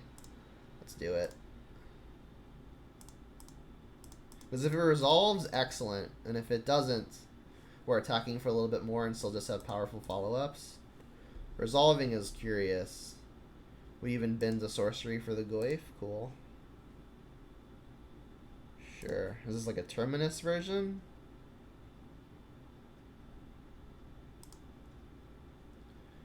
Yeah, so obviously slamming the Grist is a little risky there, but it ended up working out pretty nicely, so that's good. Gust. Well, that's... Honestly, we've got backup pressure already. I think I want to find just more relevant interaction, be it Inquisition, Thoughtseize, or just another Planeswalker. Let's bottom.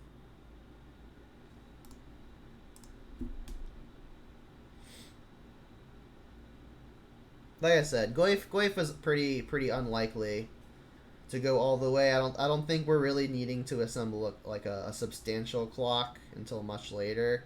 For now, I'm fine. I think chipping away a little at a time. That's a Jace, but I mean Grist just kills the Jace. I mean now we get to just Bloodbraid the Jace, which also works. Milling Swamp, not bad. I could just bolt the Jace, but this is way more mana efficient and puts them on the back foot more significantly, so let's do this. Spell Bomb, not a bad hit. It'll be draw a card later.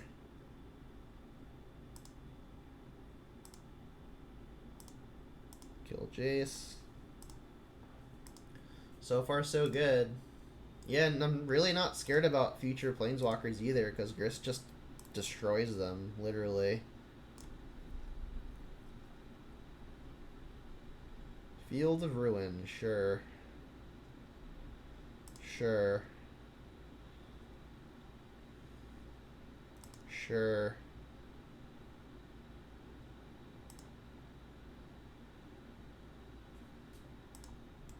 So I should probably try to preserve the Lightning Bolt by just attacking the Teferi.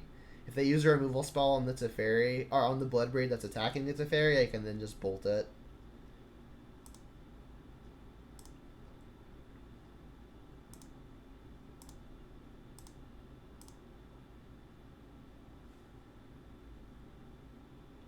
Sure. And I can't bolt this out of the way because of the static on Teferi.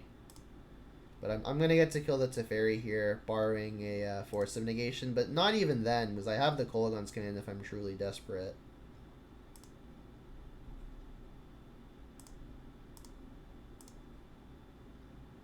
Cool.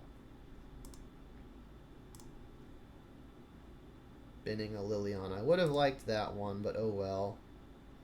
And I guess now I'm just going to use the Kolaghan's Command to buy back the Bloodbraid Elf. And I guess I should do it now to make sure I can get it through counter spells. So I guess I'll just have them discard, buy back the Bloodbraid. So return a creature. You will discard a card. Not afraid to fetch Shock to use the Spell Bomb here. I haven't milled the other Overgrown Tomb, right? It's like ditch to Snapcaster. That makes some sense. I've got Spell Bomb in play. Any opinion on 4 Dauthi main and cutting down on sideboard Grave Hate? I think Dauthi just doesn't do enough in too many matchups. Like anything combat related, it just doesn't do anything. And there are a lot of combat oriented matchups, prowess included. We've got so much of every color, it doesn't even matter what I get here.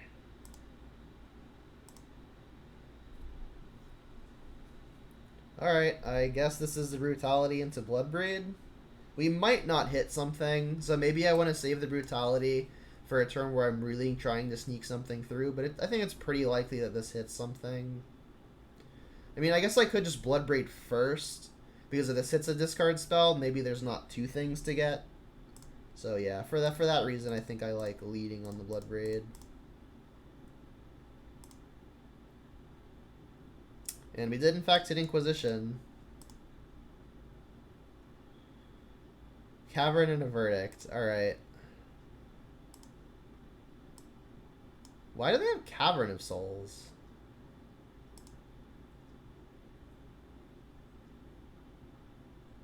Strange. What creature are they trying to cast? Alright, this will take the Cavern to defend the pressure. And then we'll get in. We're on empty as well, but we do have 2 redraws with both the Spell Bomb and the Peatland immediately. Cavern is weird. Is it like for Snapcaster mages and mirrors and stuff? Yeah, wizard. Weird. Ignoble, not exactly what I'm digging for. I guess I'll lead on sacrificing this. That's fine. I guess we can attack now.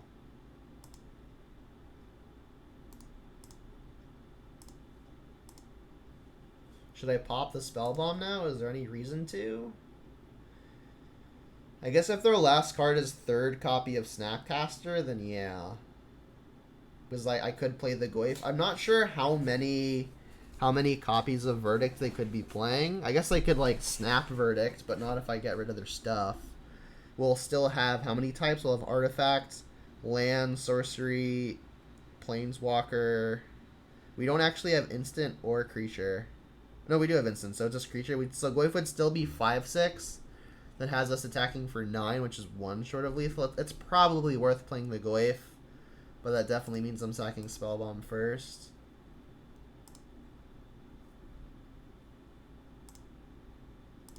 Get my card. Ooh, Ashiok's cool. I think I still want to prioritize just making them have something immediately. If they have a Verdict, it will be unfortunate. I'm going to hold the Ignoble. Counterspell, sure. With them having Counterspell, then I think maybe I just play it. Ignoble doesn't actually attack for any damage, though. There's just no reason to play it.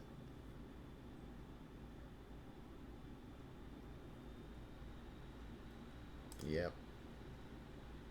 Sure.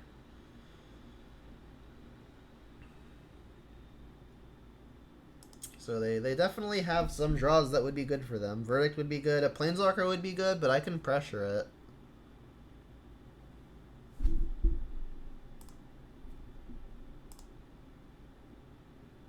Yuck.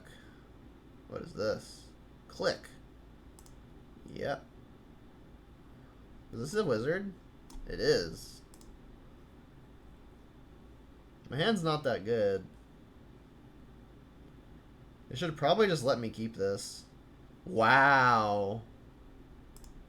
Talk about punished. Yeah, they should have... Ashiok doesn't do anything there. Alright.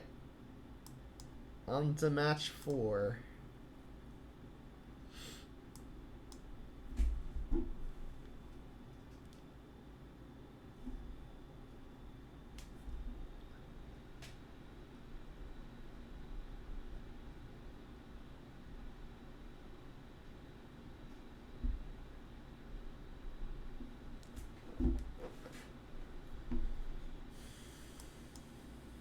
So, short of my punt in the first match, this has been a pretty satisfying league so far.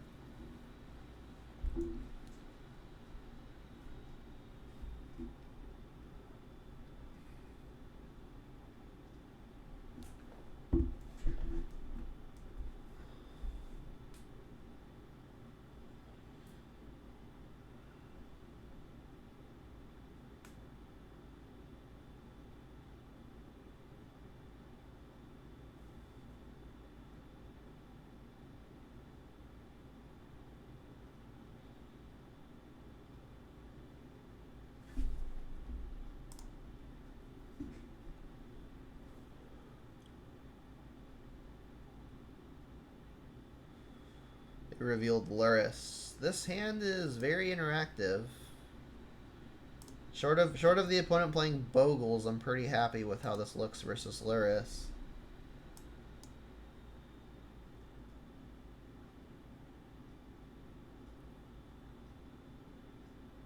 Nine lashings for the punt, pretty much. Bobble. That tells me nothing. Everyone's playing Bobble.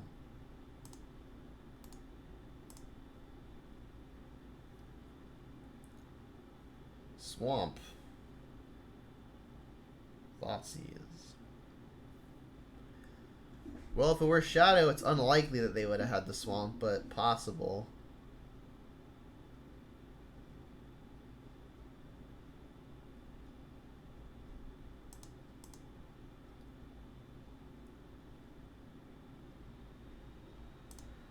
They just want perfect info forever.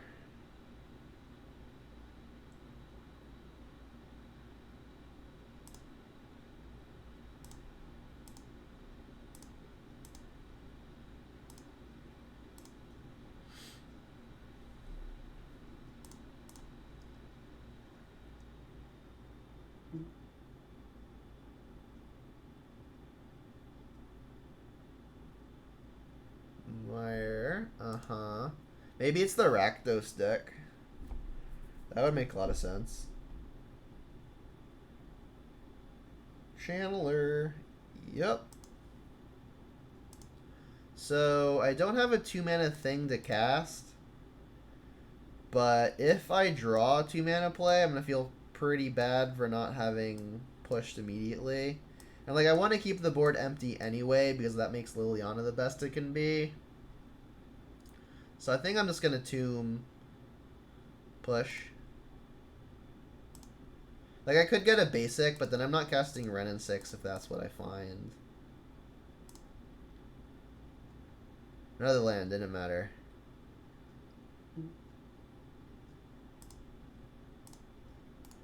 Go. I think this should probably be a pretty close matchup, but I think Luris is going to be the tiebreaker. Card's very good.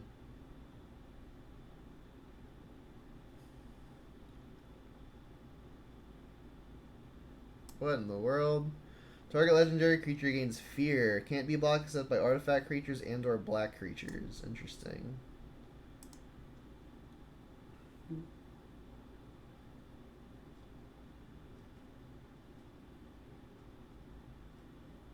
And the monkey. Alright, well, it looks like I have to Kolagon's command here. They've only got one card left. I guess I just eat it and kill the monkey. Hope they don't play a creature so I can Liliana Edict the Voidwalker. Yep. You discard, kill monkey.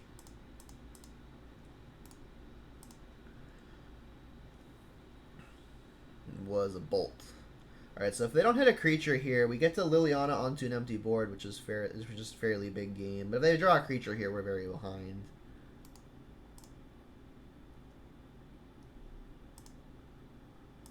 I didn't want to Kolagon's command.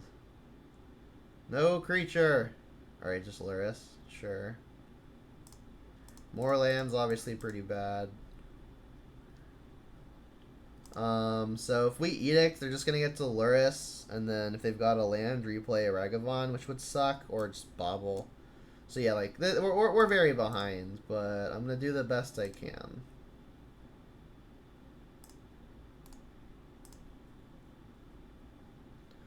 So we need to draw removal pretty much immediately.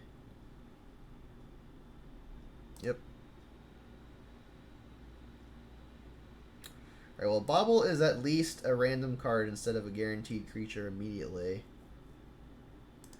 Sure, I'm going to fetch that away. It did have the land, but it was a tap land. Funny. Alright, shuffle that away. We got more red, more black. Blood Crypt. Alright. Removal, please. We've got a redraw with Beatland. That counts. And I guess I plus first, so they discard a card. Ditch a Verdant. Alright, we're in it. What are they doing? Alright, keep the new one. Edict the Luris. Play a Peatland, go. Okay. We're doing alright. We're going to still have to get a little bit lucky. Legendary creature gains first strike. Unholy Heat. Yep. Action? That's action. That's action 2.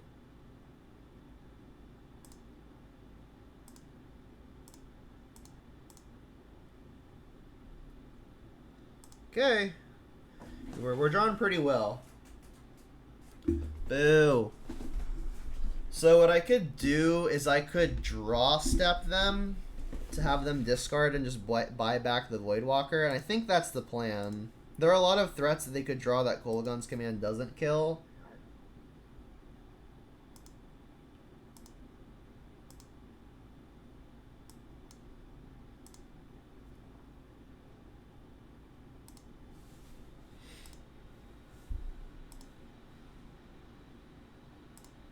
So return a creature, you discard. Return a creature, you discard.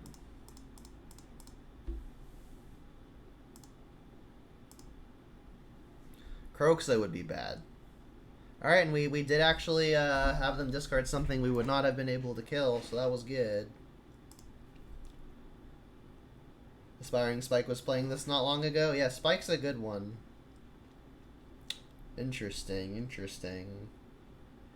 Yeah, I mean, I think the only real reason to play Voidwalker over the Bloodbraid would be that if they just draw a Kroxa, they won't have the opportunity to escape it on the following turn.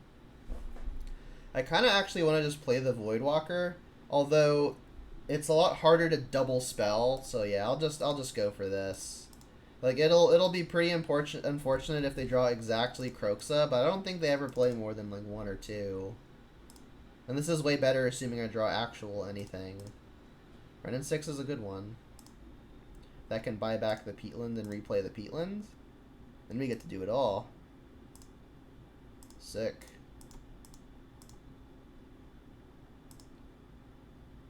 This has been pretty ideal, not gonna lie.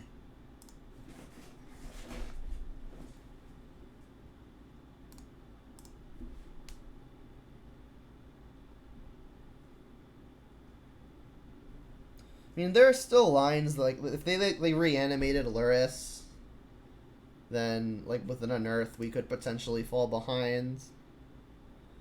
Alright, so they are playing Luris.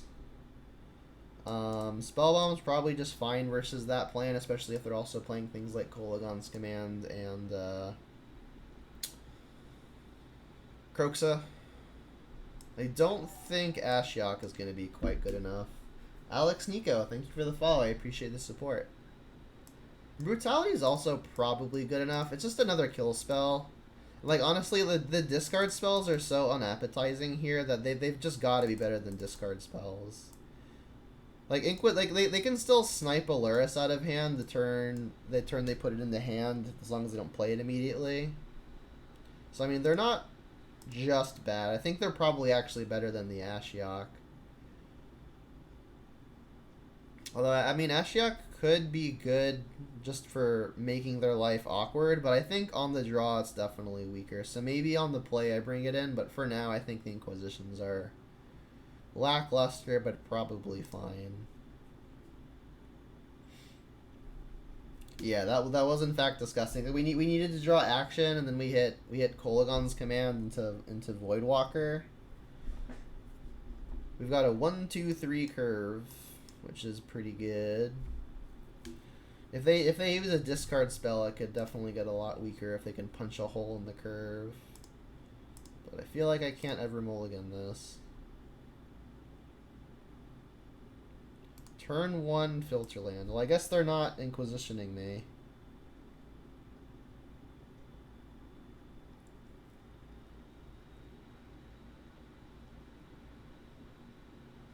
The double bobble draw.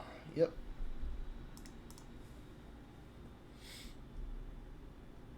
More lands. Their timing on this is just really weird. Like they're just not gonna know what my top card is again. So if I get basic swamp, I can't run in 6 on turn 2, but I'm pretty likely to want to just play Voidwalker on turn 2 anyway. So I'll get the swamp and conserve the life. They've got Unholy Heat, Ragavan, Voidwalker of their own, and a Bolt. So they've got plenty of answers to the Voidwalker. I think I'm just taking the Ragavan here.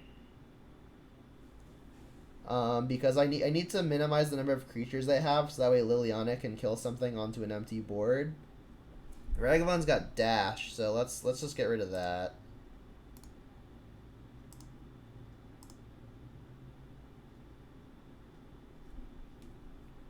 What's my sideboard plan for Amulet Titan?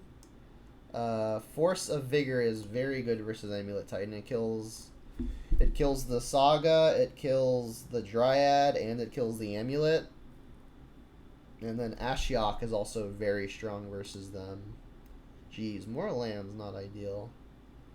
I guess I'll use the Shock land. Like, if I shock, my lands don't get swept away by the Voidwalker, but that hardly feels like it's going to matter anyway. Yeah, I'm going to cast my spells here. Hard to not to. What they can do is they can kill my Voidwalker and then use their Voidwalker to cast a Voidwalker.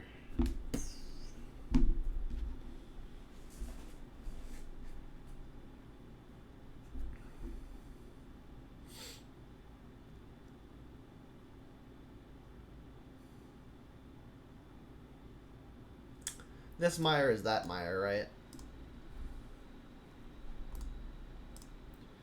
You put that land into exile.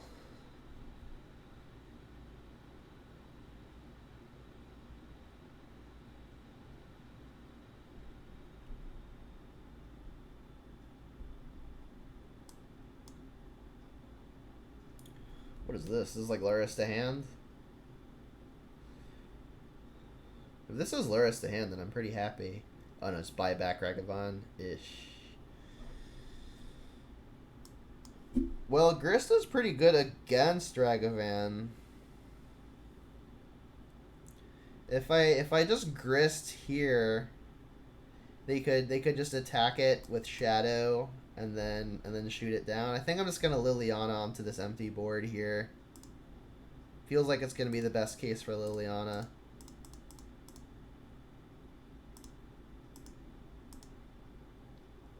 Like they could dash the Ragavan to kill the Liliana, but that's not even that bad. I think they're more likely to just dash the Ragavan at me and then Unholy Heat this. Or maybe bolt it if they're worried about Goyf.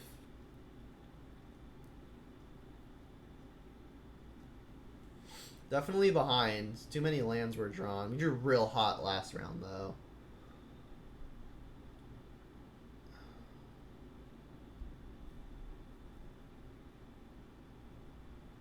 It is a dash. I feel like a dash is probably good for me. They didn't leave their red available. They hit Bloodbraid. Well, they can't cast that, luckily. They're one off. That would be bad for me, though. Yeah, they could have just left the swamp available, right? Because they could have filtered this to make red with the swamp. Maybe just a small misstep.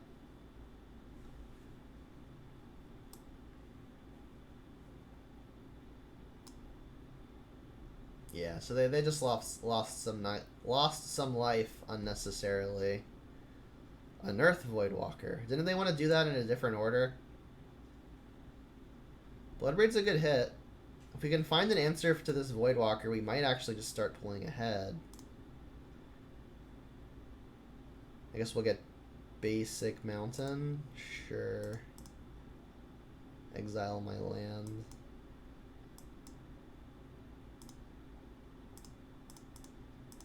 Alright, we're looking for a removal spell here.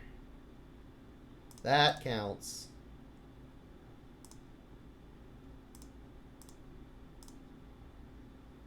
So their hand is Ragavan, Unholy Heat. I think what I'm going to do is just not attack, because this would force them to use the Unholy Heat if they want to connect with Ragavan.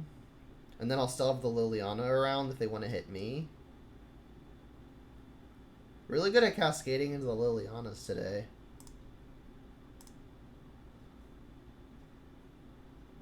Why are you tapping like that, opponent?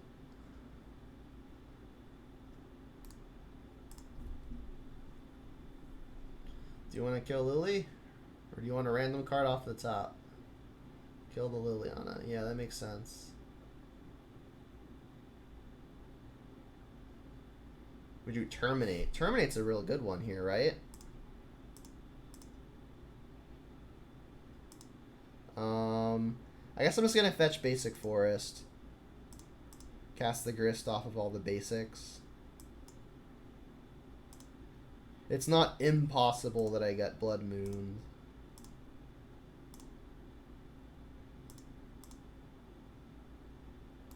Mill of Voidwalker. So we've got only 2 creatures in our own yard right now. Dalthi and Bloodbraid.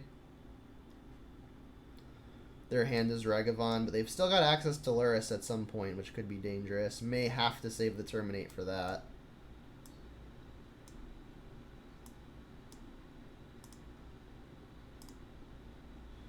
Inquisition. Well, you get to Terminate.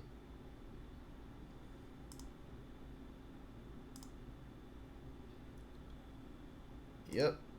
Luris to hand. I mean, we've got the Grist in play, which can definitely deal with the whatchamacallit. Alright, well, lead here. I guess I should have actually played this last turn, because if I don't terminate and I draw like spell off of this and spell off of the top, this makes it less likely I can cast both. It's gonna end up not biting me here though. Ooh, spell bomb. So if I use the Grist and just sacrifice this to kill the Ragavan, I could spell bomb it all away. I think the issue there though is if they just draw anything with haste or like a bolt, then my Grist is dying. I don't think I want that happening. Let's just lead here, get some info. Build an ignoble, not bad. Mountain. I'm going to do this now because if I draw a 2-drop, I'm definitely going to want to be casting it. Backup Grist. Alright, that's good too. I could attack, but then if they have a removal spell for my other insects, they knock on my Grist, and I don't want that happening.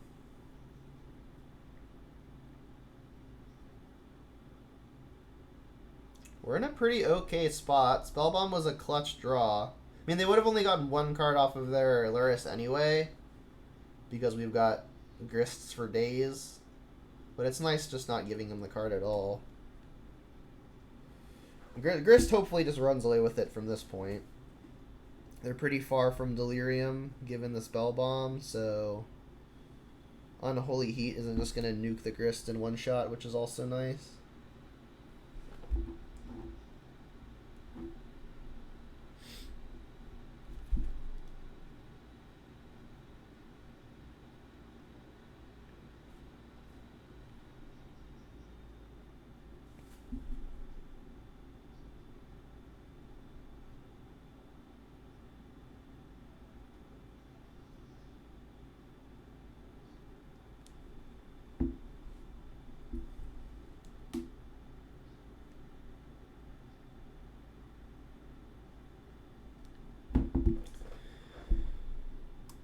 Another filter. Yep. They should definitely attack here because they could replay it for free and then kill an insect. Attack, it's free. It's free real estate.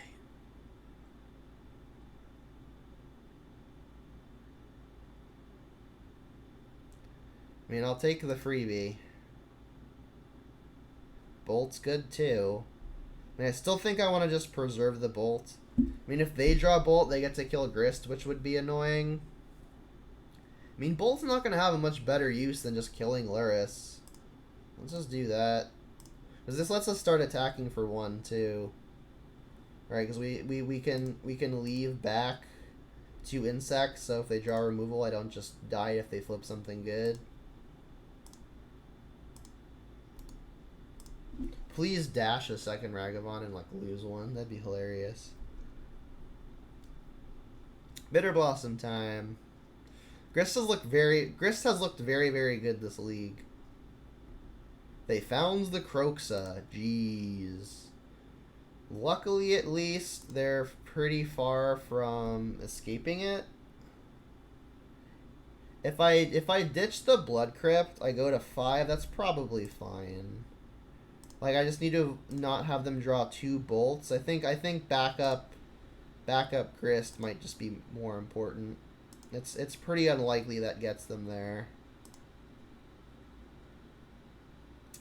Brutality is good too. In fact, maybe I just want to hold that until I draw literally anything next turn, because then I can gain 2 and get out of double bolt range.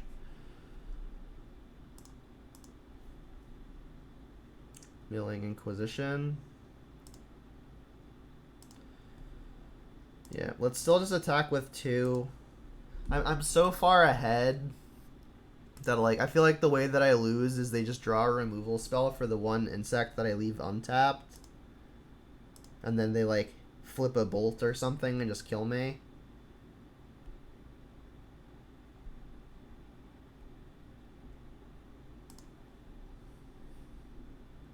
We've got, I think, 3 creatures in the yard now. Bloodbraid, Dalthy, Ignoble. So an ultimate is a lose 3. So let's 2-mode it.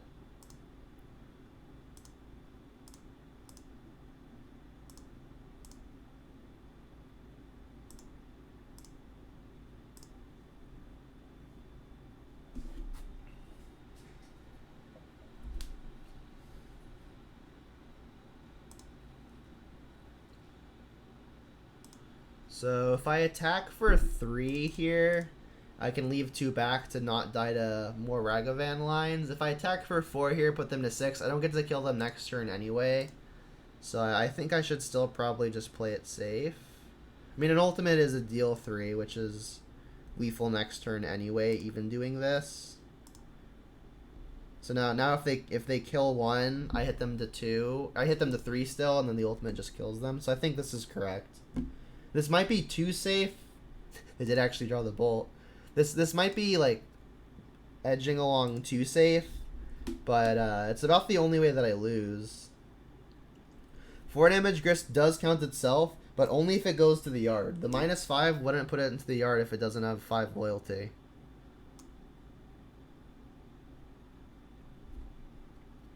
I could, if what you're saying is just like play this one and then sack it to the legend rule, and then do the other thing. So in that capacity, you're correct. Like I could just play this, keep the old one.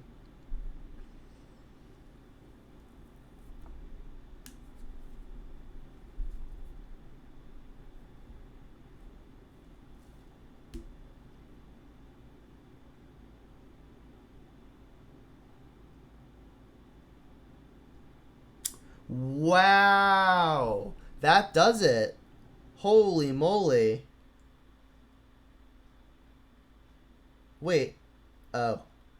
Oh, they punted. Oh, no, it doesn't matter. I just discard the card. For a second, I thought I was dying. Yeah, had they shocked me, it wouldn't have worked either, right? Like if they just shock me, it doesn't work.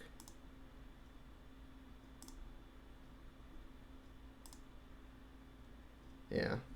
That was almost bad. I was like, oh crap, I'm dead. But no, they can't use 3 modes, only 2. Whew. This has been a really good league. Unfortunate that I punted the first match, because you already know, like, on the YouTube, like, I get the analytics, and, like, whenever I start off with the loss, the viewership definitely drops.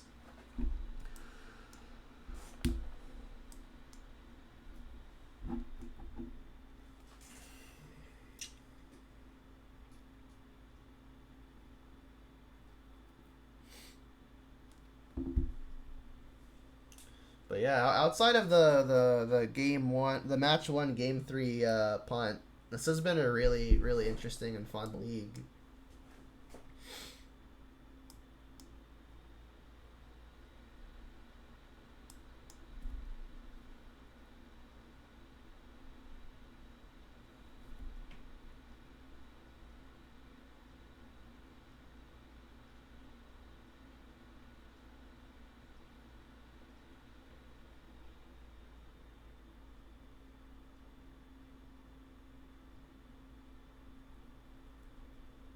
When I get a hold of Monkey Pirates, what am I cutting from the deck to fit them?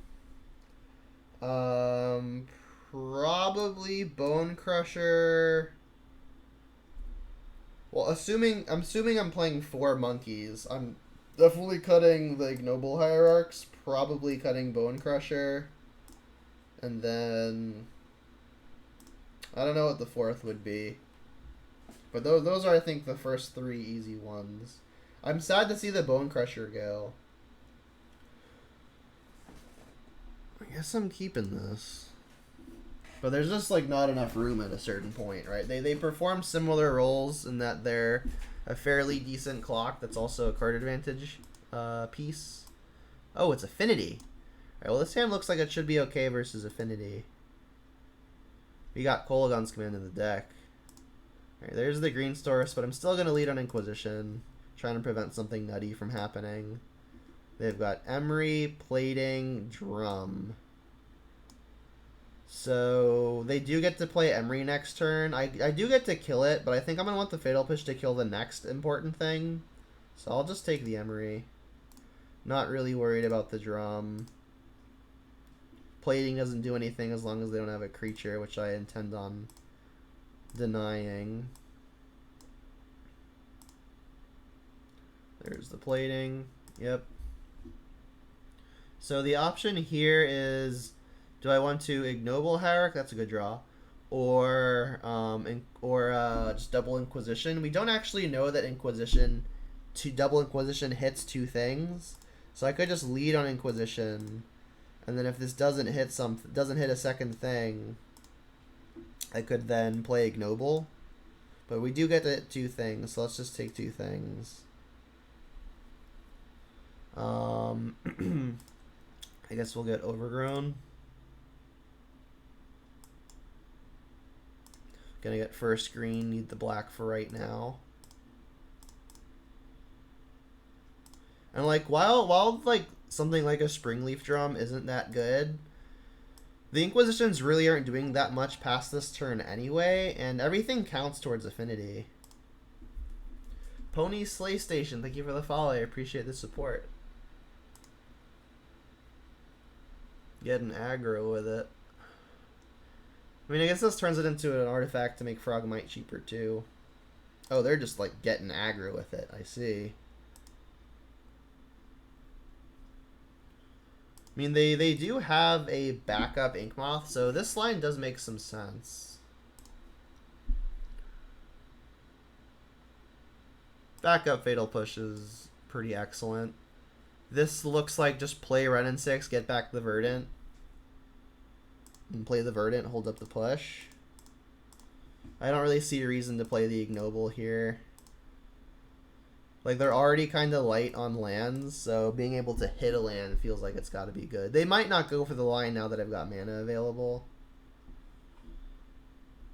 Urza's Saga. That is a problem. Yep.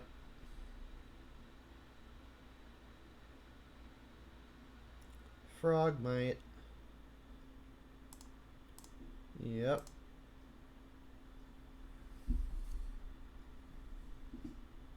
I'm gonna wait until combat so they don't get the mana for whatever. Let them attack.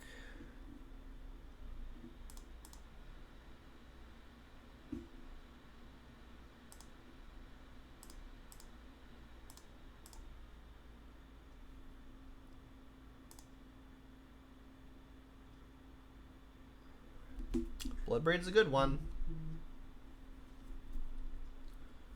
Wasn't impressed by Ignoble. Yeah, I needed more green cards. That's exactly right. Okie dokie. I guess I'm just gonna slam the Bloodbraid here. And I guess I'll get a basic forest to do it. Save some life. I put myself in danger to the Inkmoth here, but I think they're gonna want to be using their turn activating their Saga, and they can't just kill me anyway, right?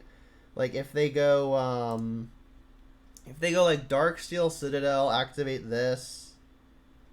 They can't attack and activate this. So if they go like Darksteel, activate this, they'll have 1, 2, 3, 4 artifacts. So 5. Yeah, that doesn't put me dead. I need to get some pressure of my own going, I'm pretty sure. Bolt. That kills a Frogmite.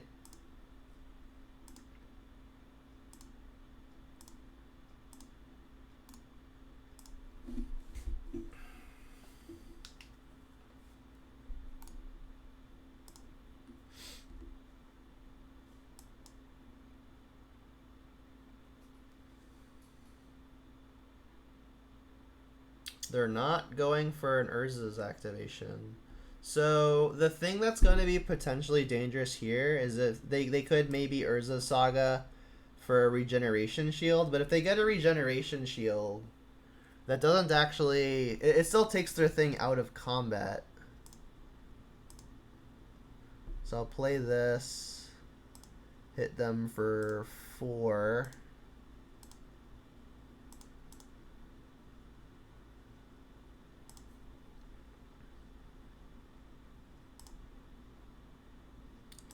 just go downstairs with this.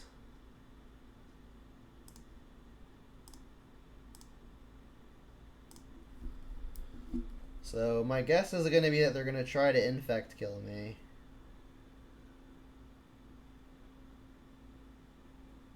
Nope, they just want to make the thing now. Okay. And then get... I'm going to guess the regeneration thing or a pithing needle.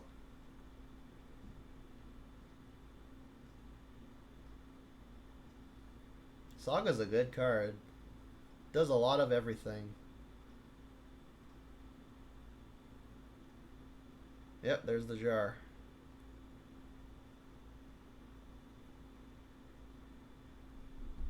Uh-huh.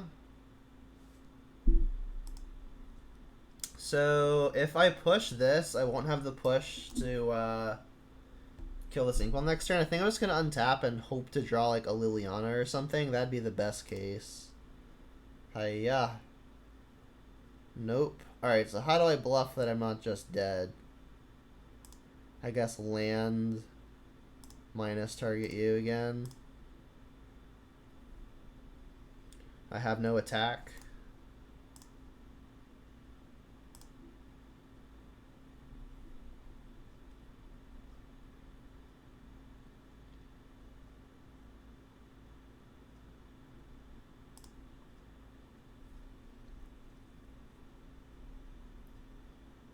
They do play a Galvanic Blast in the deck, so let's just block. It means I don't get exalted, but I don't feel like getting smacked for 10.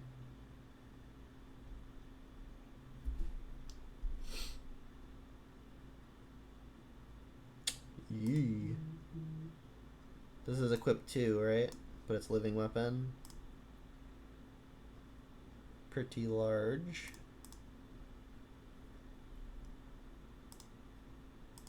Kolaghan's command, please. Alright, I'm ready to pack it in there. They have 3 lethal things now. There's like not even a point in bluffing. I guess I could have multiple removal spells, but I don't feel like wasting people's time. Force of Vigor. And then probably Brutality just as another removal spell.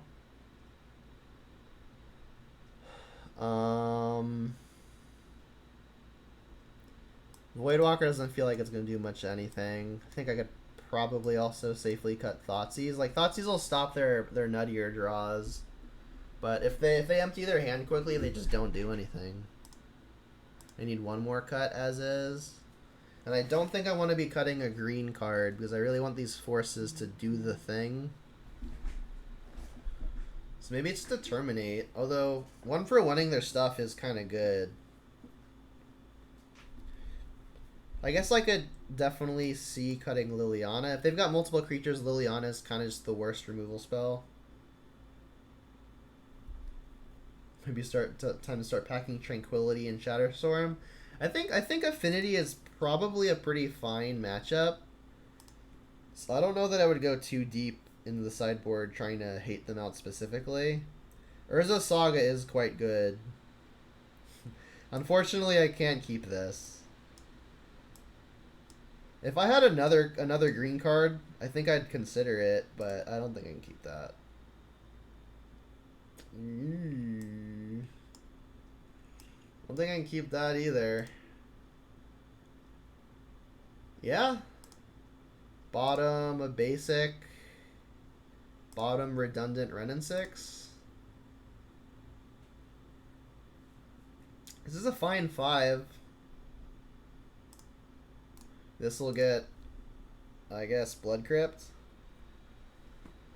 I mean, I think those mulligans are correct. It just did not pan out. I mean, this hand's fine. We get to ping that with Ren and 6. So, I mean, we're already going to be up a card. Hopefully they don't have Galvanic Blast. That'd be unfortunate. But I feel like it's going to be kind of hard to not just snipe this thing immediately. Like, if we get to untap with it, we'll be doing really well.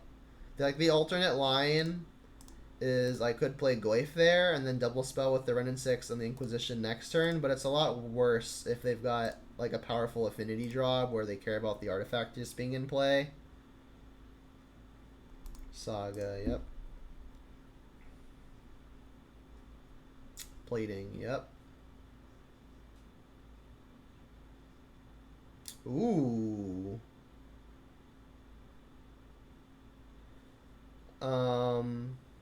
So if I don't play the Tarmogoyf here, I get to use the Force. I guess I can use the Inquisition first to determine how highly I need to prioritize the Force. So their hand is Shadow Spear, Arcbound, Plating. Frogmite is going to be pretty stranded. Plating is also pretty bad. Shadow Spear also pretty bad. I think I'm forcing. And then I'll just take the Arcbound, because that lets my Ren and 6 carry for the longest. Yeah. I mean, I think Arcbound's probably the take regardless. And then I'll upkeep it. Because it's only free when it's their turn.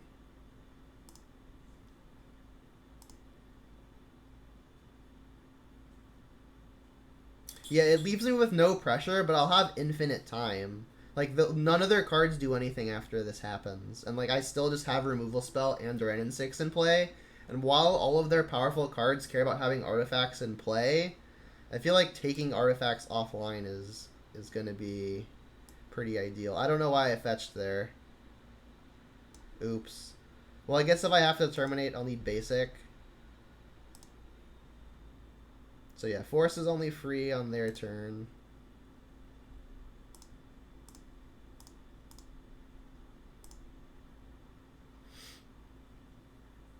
Like, their hand does actual nothing if I do this. And I'm just left over with Terminate and a Ren and 6.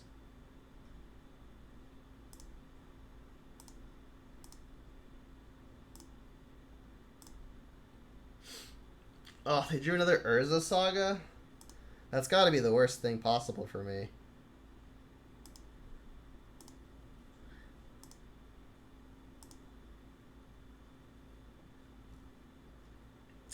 Who was said that we didn't have pressure? Liar.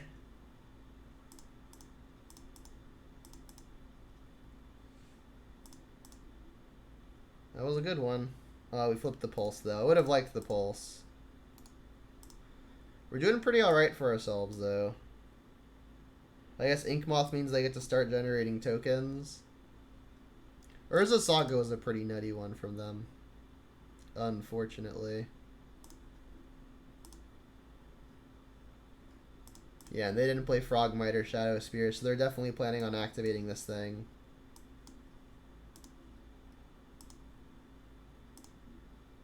I mean, we may just be able to grind it out. Ooh.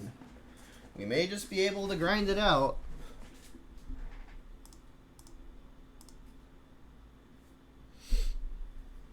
I guess we'll just do this first, huh?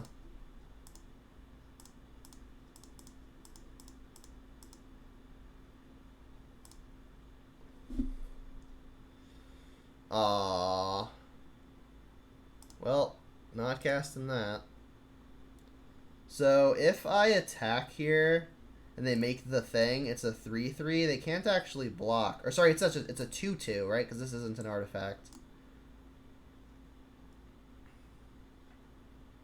I don't think I can attack though, because I don't want them to Shadow Spear to trample over it. Yeah, I think I'm just sitting. Fatal Push was unfortunate. Not attacking with insects, they block it for free.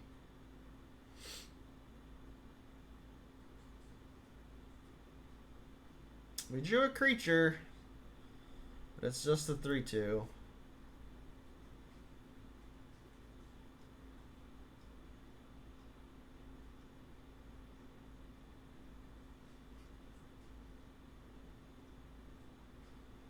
Well, the good news is they only got 2 sagas left in the deck. Just get like a Pithing Needle? Sure. That's annoying. Probably Demon Grist. Yep. They get the Frogmite and Shadow Spear. Yikes. Yeah, that there is a Saga top deck was pretty nutty. That had to have been their best draw. I'll chump this once.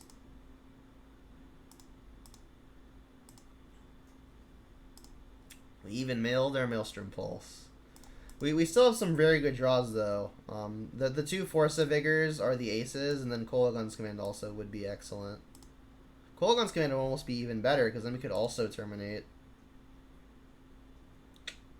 Lands, not exactly.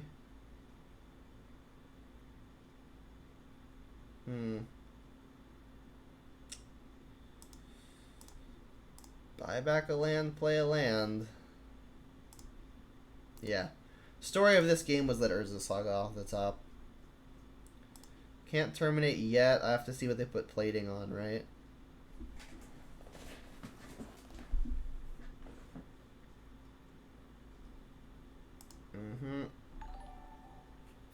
Pony Slay Station. Oh, someone else followed. It didn't scroll. NASA 2490. Thanks for the follow. I appreciate it. And they drew a Thought Monitor. Jeez. Yeah, they've for sure outdrawn me here. Even if I draw better, it's definitely conceivable I lose, but that Urza Saga was real bad for me. And an Emery.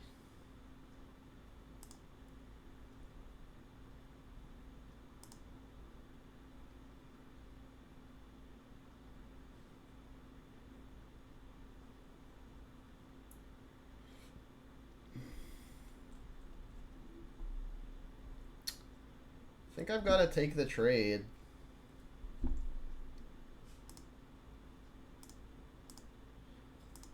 Block the big thing. Terminate the bigger thing.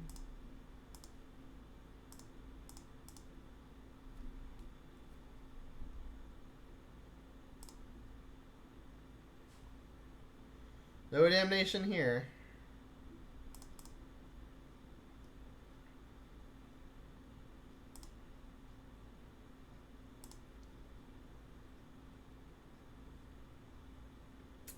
Little late on that. We're just dead. Dead. Yeah, very uncooperative top of the deck. Not for them though. Alright, so we round out the league at 3-2, the classic Jund Trophy. So I guess we'll do a quick deck tech / summary for purposes of the recording. The two copies of Ignoble Hierarch were pretty reasonable. I'm still not really liking Hierarchs like as a card in the strategy because I don't think it contributes very much. But I was just looking for reasonable green cards to put into the deck to up the numbers for Forza Vigor because Jund has been mainly black and red lately. So I was really trying to put an emphasis on green cards. So for that reason, I was playing a couple Ignobles and even a couple Grists and a Maelstrom Pulse. And the Grists and the Pulse actually looked very, very good this league. We were able to kill lots of rhinos produced by crashing footfalls with the Pulse. And the Grist ran away with, I think, like 3 or 4 games this league. It ended up being very good. The Terminates have also still just been solid. Not much to say there, I guess, other than we used a Terminate to kill a Subtlety that a Assassin's Trophy would have also hit, but we did it without hitting a land, giving the opponent a land, which was definitely going to be relevant. The Voidwalkers were fine. We didn't play against any dedicated graveyard decks. The Voidwalkers, I think that they tend to be pretty good in the grindy matchups, but they tend to be a lot weaker versus combo or anything where combat math matters. Combat math matters a good amount of the time versus mid-range matchups, but there's also just like this isn't as good as an attacker in those cases. It's more of a cast something impressive kind of card. So it's kind of just fine. It hasn't really been super impressive, but it's been good. The Kolaghan's commands have been great. The Bullet Braids have been just fine. I mean, all in all, I mean everything has felt just fine. There's not really a standout card here, I don't think. I mean, Grist did very well this league, pretty much every time that we saw it, so I guess it's a standout in that way. But I mean, other than that, everything else just felt fine. The sideboard came in big time in this particular league. I was really trying to target really what I was worried about, which was the various artifacts and enchantments decks, be it Affinity like we just saw, Amulet, Hammer Times, a bunch of different combo shenanigans that run the various artifacts and enchantments. So lots of Grave Hate in the sideboard for the various Grave decks. We had the Ashioks and the Spell Bombs and the Ley Lines. Never ended up seeing a Ley Line, but we did bring him in once. The Brutalities were great just as a flexible toolbox card. That was almost always better than something in the main deck. And every other card in the sideboard is just kind of an ace that we brought in and was effective in the matchups we were hoping it would be effective in. So with that said, I'm going to go ahead and end the recording there. I am going to stick around for a little while longer on the stream after I end the recording. So if you're watching this on YouTube, thanks for stopping by, and until next time, Jund 'em out.